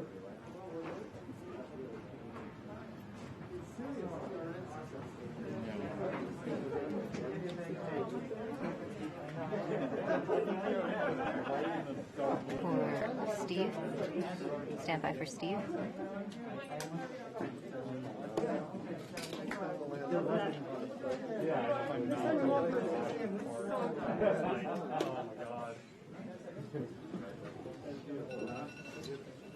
You did it. You did it. You did. You led the team. You made it happen, man. Congratulations,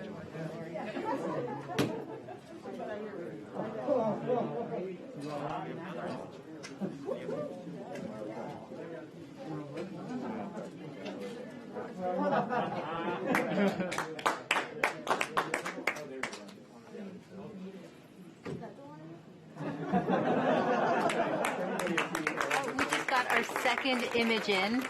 Our second image is in. Okay, these we have a camera in the front and rear of the spacecraft. They're near the ground, so these are pretty close. So you can see the wheels there, and they're a little dirty because we've got glass covers over these cameras. But we took these seconds after landing, so there's still dust in the air from our landing event. So this is happening. This happened just seconds ago. Just arrived, and this is really amazing.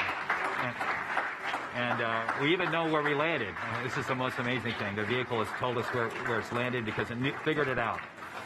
This is a sign. NASA works. NASA works. And when we put our arms together and our hands together and our brains together, we can succeed. This is what NASA does. This is what we can do as a country. On all of the problems we have, we need to work together to do these kinds of things and make success happen.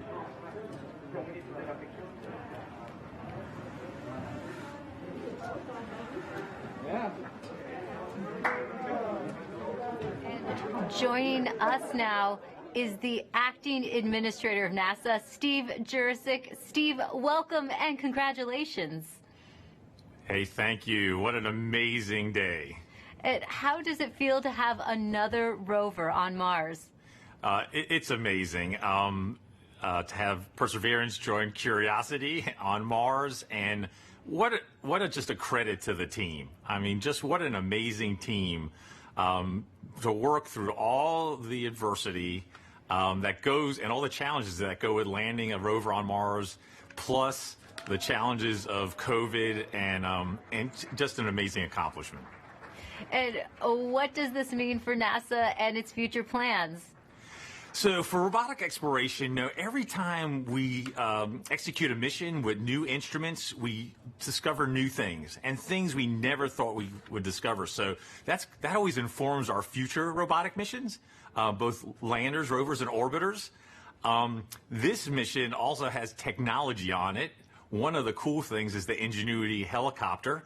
It's an experiment on this mission, but if it's successful, we can use it as an science observation platform by putting instruments on it, and also use it as a scout for future rover missions, and then just the entry, descent, and landing capability. It'll allow us to land more larger, more ambitious robots on the surface of Mars, and then for human exploration. We have the MEDLI, Mars Entry, Descent, and Landing Instrumentation, which is going to give us EDL information. We have the Mars Environmental Dynamics Analyzer. It's going to give us properties, size and properties of dust particles, because when we send people, we're going to have to deal with that dust. This is just an incredible mission because of the science and the technology, and then caching samples for a Mars sample return mission. That will be an amazing mission, the first round trip to Mars and back, and bringing those samples cached by Perseverance back to Earth to examine with state-of-the-art equipment in our laboratories here on Earth. We have so much to look forward to. And we also have a student question coming in from Landon. Let's take a look. Hi, my name is Landon Applegate. I'm in 6th grade, and I'm going to Academy for Academic Excellence.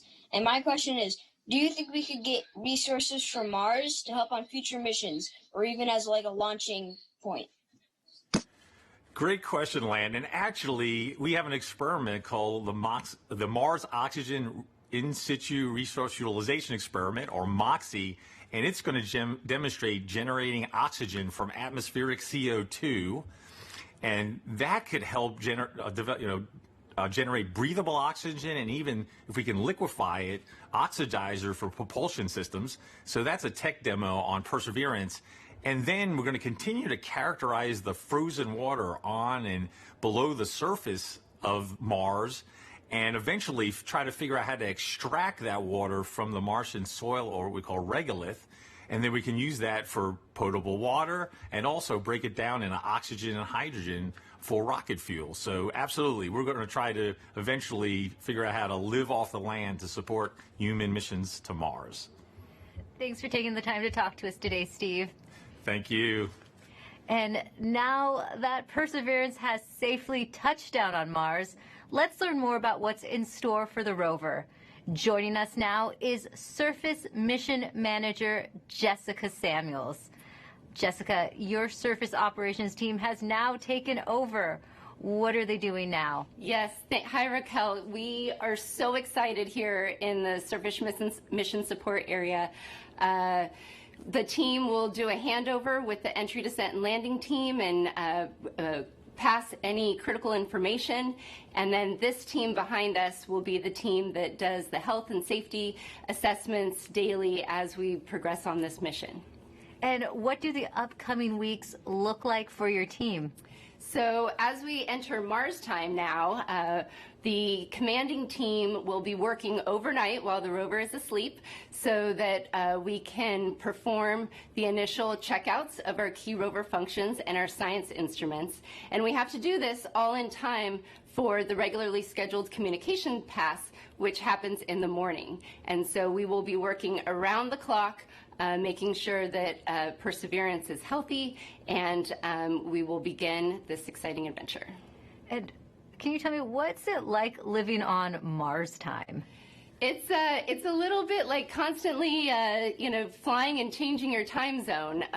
The rover, on Earth, the rover wakes up at the same time every day, but on Earth, that's 40 minutes later. So the team is going to be shifting our work schedule by 40 minutes as we come into work over the next few weeks.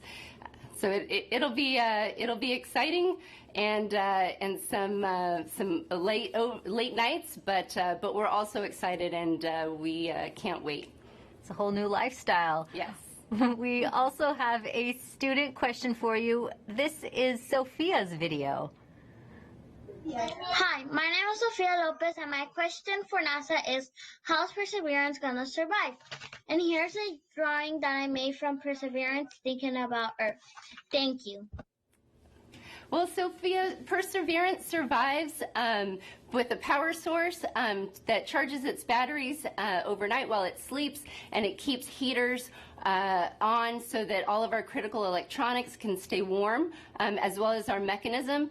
But it's really survived by the team that performs the health and safety assessments every day and communicates with the rover and makes sure that she's doing okay. Well, thanks for your time, Jessica, and good luck living on Mars time. Thank you. Should be fun. Let's head back to Marina as she gives us a sneak peek into the future at JPL.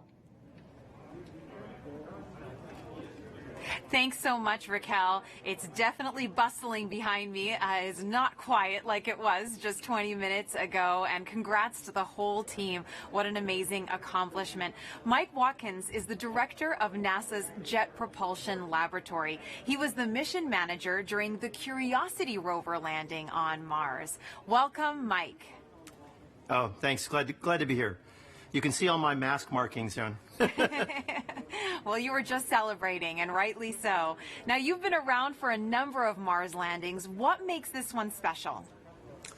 Well, two things. I mean, it's the biggest and best rover we've ever sent to Mars, and it can really, do amazing things in terms of, its own scientific exploration of this habitable environment, at Jezero. But, it's also, as you've heard today, it's the first step in Mars sample return. So really, it's not only doing its own mission, it's setting us up for a series of missions and to bring those samples back. And, a lot of the effort to develop the rover was specifically designed, for that sampling and caching system. It's one of the most complex robotic systems ever made. And having it down safely means Mars sample return continues right on course, and we are moving forward. Wonderful. Now, JPL has a long history with robotic space exploration. Why do you think it's so important to continue to push those boundaries? There's a lot of reasons. I mean, obviously, for places that are far away, like Mars, and even farther away, like Europa, right now, robotic exploration is the only way we can make these scientific discoveries and really understand these early habitable environments. In the case of Europa, maybe it's even still habitable. And, we're not ready to go there with astronauts yet, but the robots are ready to go there. And so we always, are forerunners and pathfinders of human exploration. And we start by sending, our eyes and arms there in the form of a robot.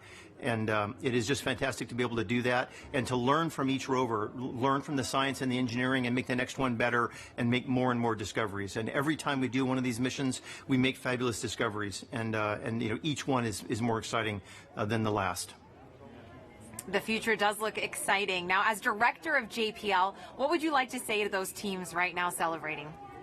Oh, obviously they have earned it. Let me tell you. I mean, they have worked, for years and years on this mission. And then in the past year, of course, we had the COVID experience. And I want to thank not only the team, but also, all of JPL. A lot of folks had to pitch in here, in terms of making sure our remote telework, our IT systems were good enough to support folks working from home. All of the folks looking at PPE and our safe distancing and reconfiguring facilities to make them safe for the employees. It's just an incredible amount of work by the entire lab, and of course, especially by this team. And and in one sense, the 7 minutes of terror are very exciting. But on the other hand, the mission's just started, right? We built the mission, not to land, but actually to drive and get the samples and do other technology, demonstrations.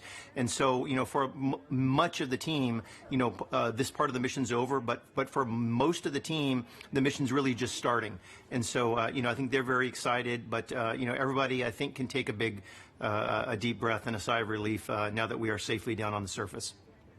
Yes, that collective sigh of relief, and I hear a lot of excitement and celebration behind me as well. So thanks so much for joining me, Mike. It's my pleasure, and thanks to everyone for joining us, too.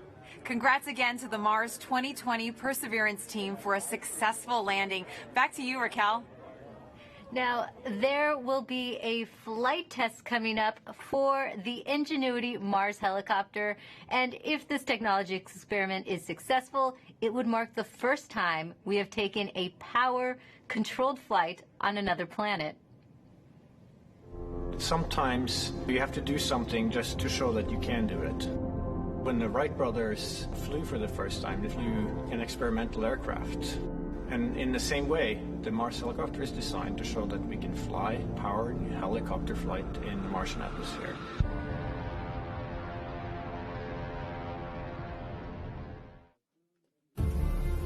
From day one, this was the unwavering dream of our team, to get our helicopter launched to Mars so that we can get the opportunity to do that very first rotorcraft flight test in the actual environment of Mars. It's extremely difficult to fly at Mars because the atmosphere is so thin. Compared to Earth, at Mars it's less than 1%. So the first and foremost challenge is to make a vehicle that's light enough to be lifted. And then the second is to generate lift. The rotor system has just been very fast. 2,000, 2,200, 2,400, 2,600. We're spinning between 2,000 and 3,000 revolutions per minute, and it takes a lot of energy. So it's that balance of a very light system, yet having enough energy that's needed to, spin the rotor so fast to lift, and on top of it, having to design in the autonomy. It has to be fully autonomous from the time it takes off to the time it lands. What we do on the ground is we plan the flights, and so we determine from here where we want the helicopter to go. Our experiment window is 30 Martian days. So we have planned up to 5 flights of incremental difficulty. The very first flight, the main thing is we want to get the legs off the ground, and so we will basically go up about 3 meters, and we'll hover there, and then we'll come down again, and that will be the first, really major milestone. Most of our flights will be at the 3 to 5 meter height. We will be going horizontally again at a few meters per second, probably go out, 50, 70 meters and come back. In successive flights, we'll probably push that further, try to go further. So our priority will be to get back engineering telemetry and not so much images, but I'm sure we'll return a few, because they'll always look cool. At this point, we've tested all we can on Earth. We have mathematical models that shows how it will fly at Mars, and we've tested it in the simulated environment that we can create on Earth. It really is time now to do the real flight tests at Mars. Nothing is a given, but we have done everything we can in terms of a test program here on Earth. The vehicle's performing extremely well so far. It's been doing exactly the right thing, even right now when it's bolted onto the Perseverance rover. So there's a very good chance that we'll pull it off, yes. But it's still high risk, and none of us forget that you could have a glitch that, could mean end of mission, yes. It's going to be exciting, reacting to any surprises we have. We can't wait. What's really most important is everything we're learning here is for the future rotorcraft systems that we want to introduce into space exploration. Mimi Ong is the project manager for Ingenuity. She joins us now as they await a chance to check out their helicopter in the coming days. Welcome, Mimi. Thank you, Marina. Oh my goodness, we've been talking about this for months, Mimi. Did you ever think you'd be here at this point? I mean, what's going on in your head right now? This is super exciting. We have been working on Mars helicopter for over 6 years, testing and carefully designing it for operation at Mars. So what's going through my mind? Ingenuity Mars helicopter is finally at the destination that it is designed for. Now that Ingenuity is on Mars, what is the timeline you hope to accomplish as you move forward?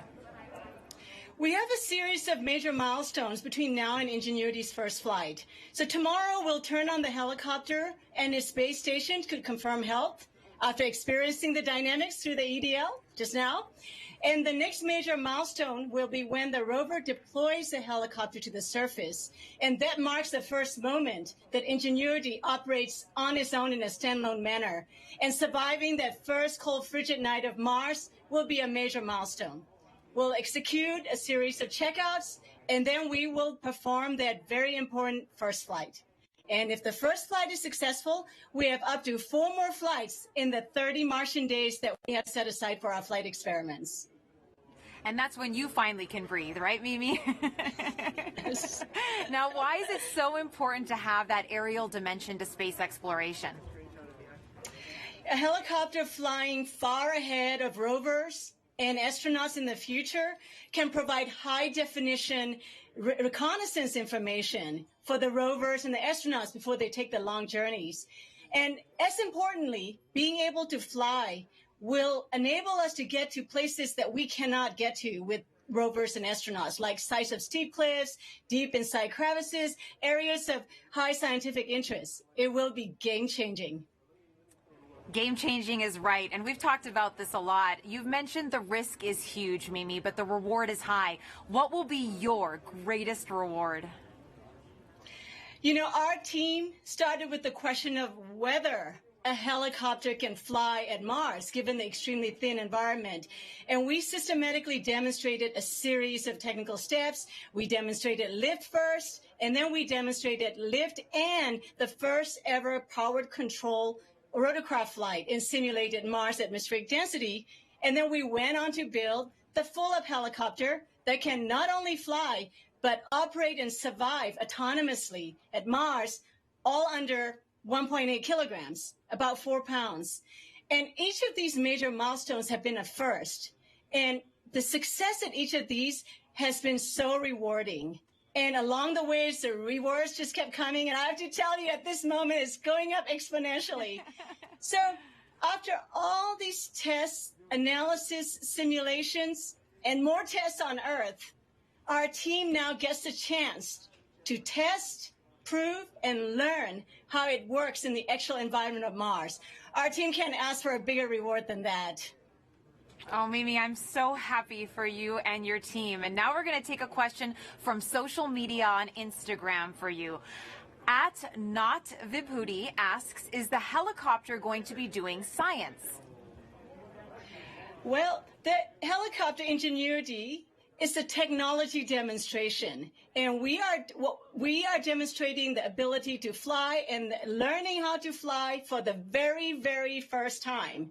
And so this is a technology demonstration and a pathfinder for future larger rotorcraft, future missions that will carry much larger instruments. So on this mission, we're not doing any science. We're concentrating on engineering data. How did the vehicle perform?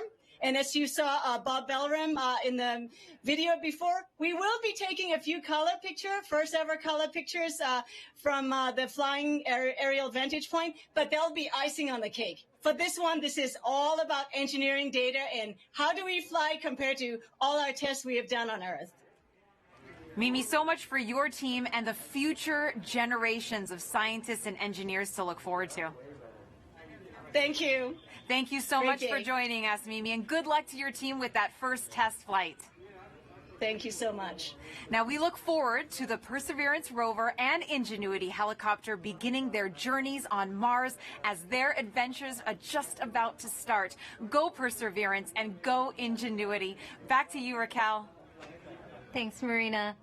Landing on Mars is never easy, but this team has persevered, and NASA's 5th rover is on the red planet. You can still hear them buzzing in the back right now.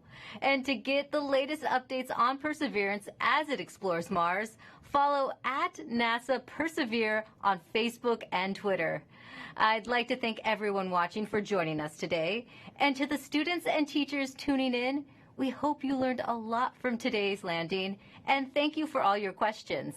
We have a news briefing coming up at 2:30 p.m. Pacific Time. That briefing will wrap up the day and include reactions from Perseverance team members. We'll leave you now with some of the landing celebration photos you've shared with us, set to Youngblood's cover of David Bowie's Life on Mars. I'm Raquel Villanueva. Thanks for watching. It's a god-awful small affair. To the girl with the mousy hair, but her mommy is yelling no, and her daddy has told her to go, but her friend is nowhere to be seen. Now she walks through a sunken dream to the seat with the clearest view, and she's hooked on the silver screen. But the film is a sad and bore, for she lived it 10 times or more. She could stand in the eyes of fools as they ask her to focus on sailors fighting in the dance hall. Oh man, look at those cavemen go.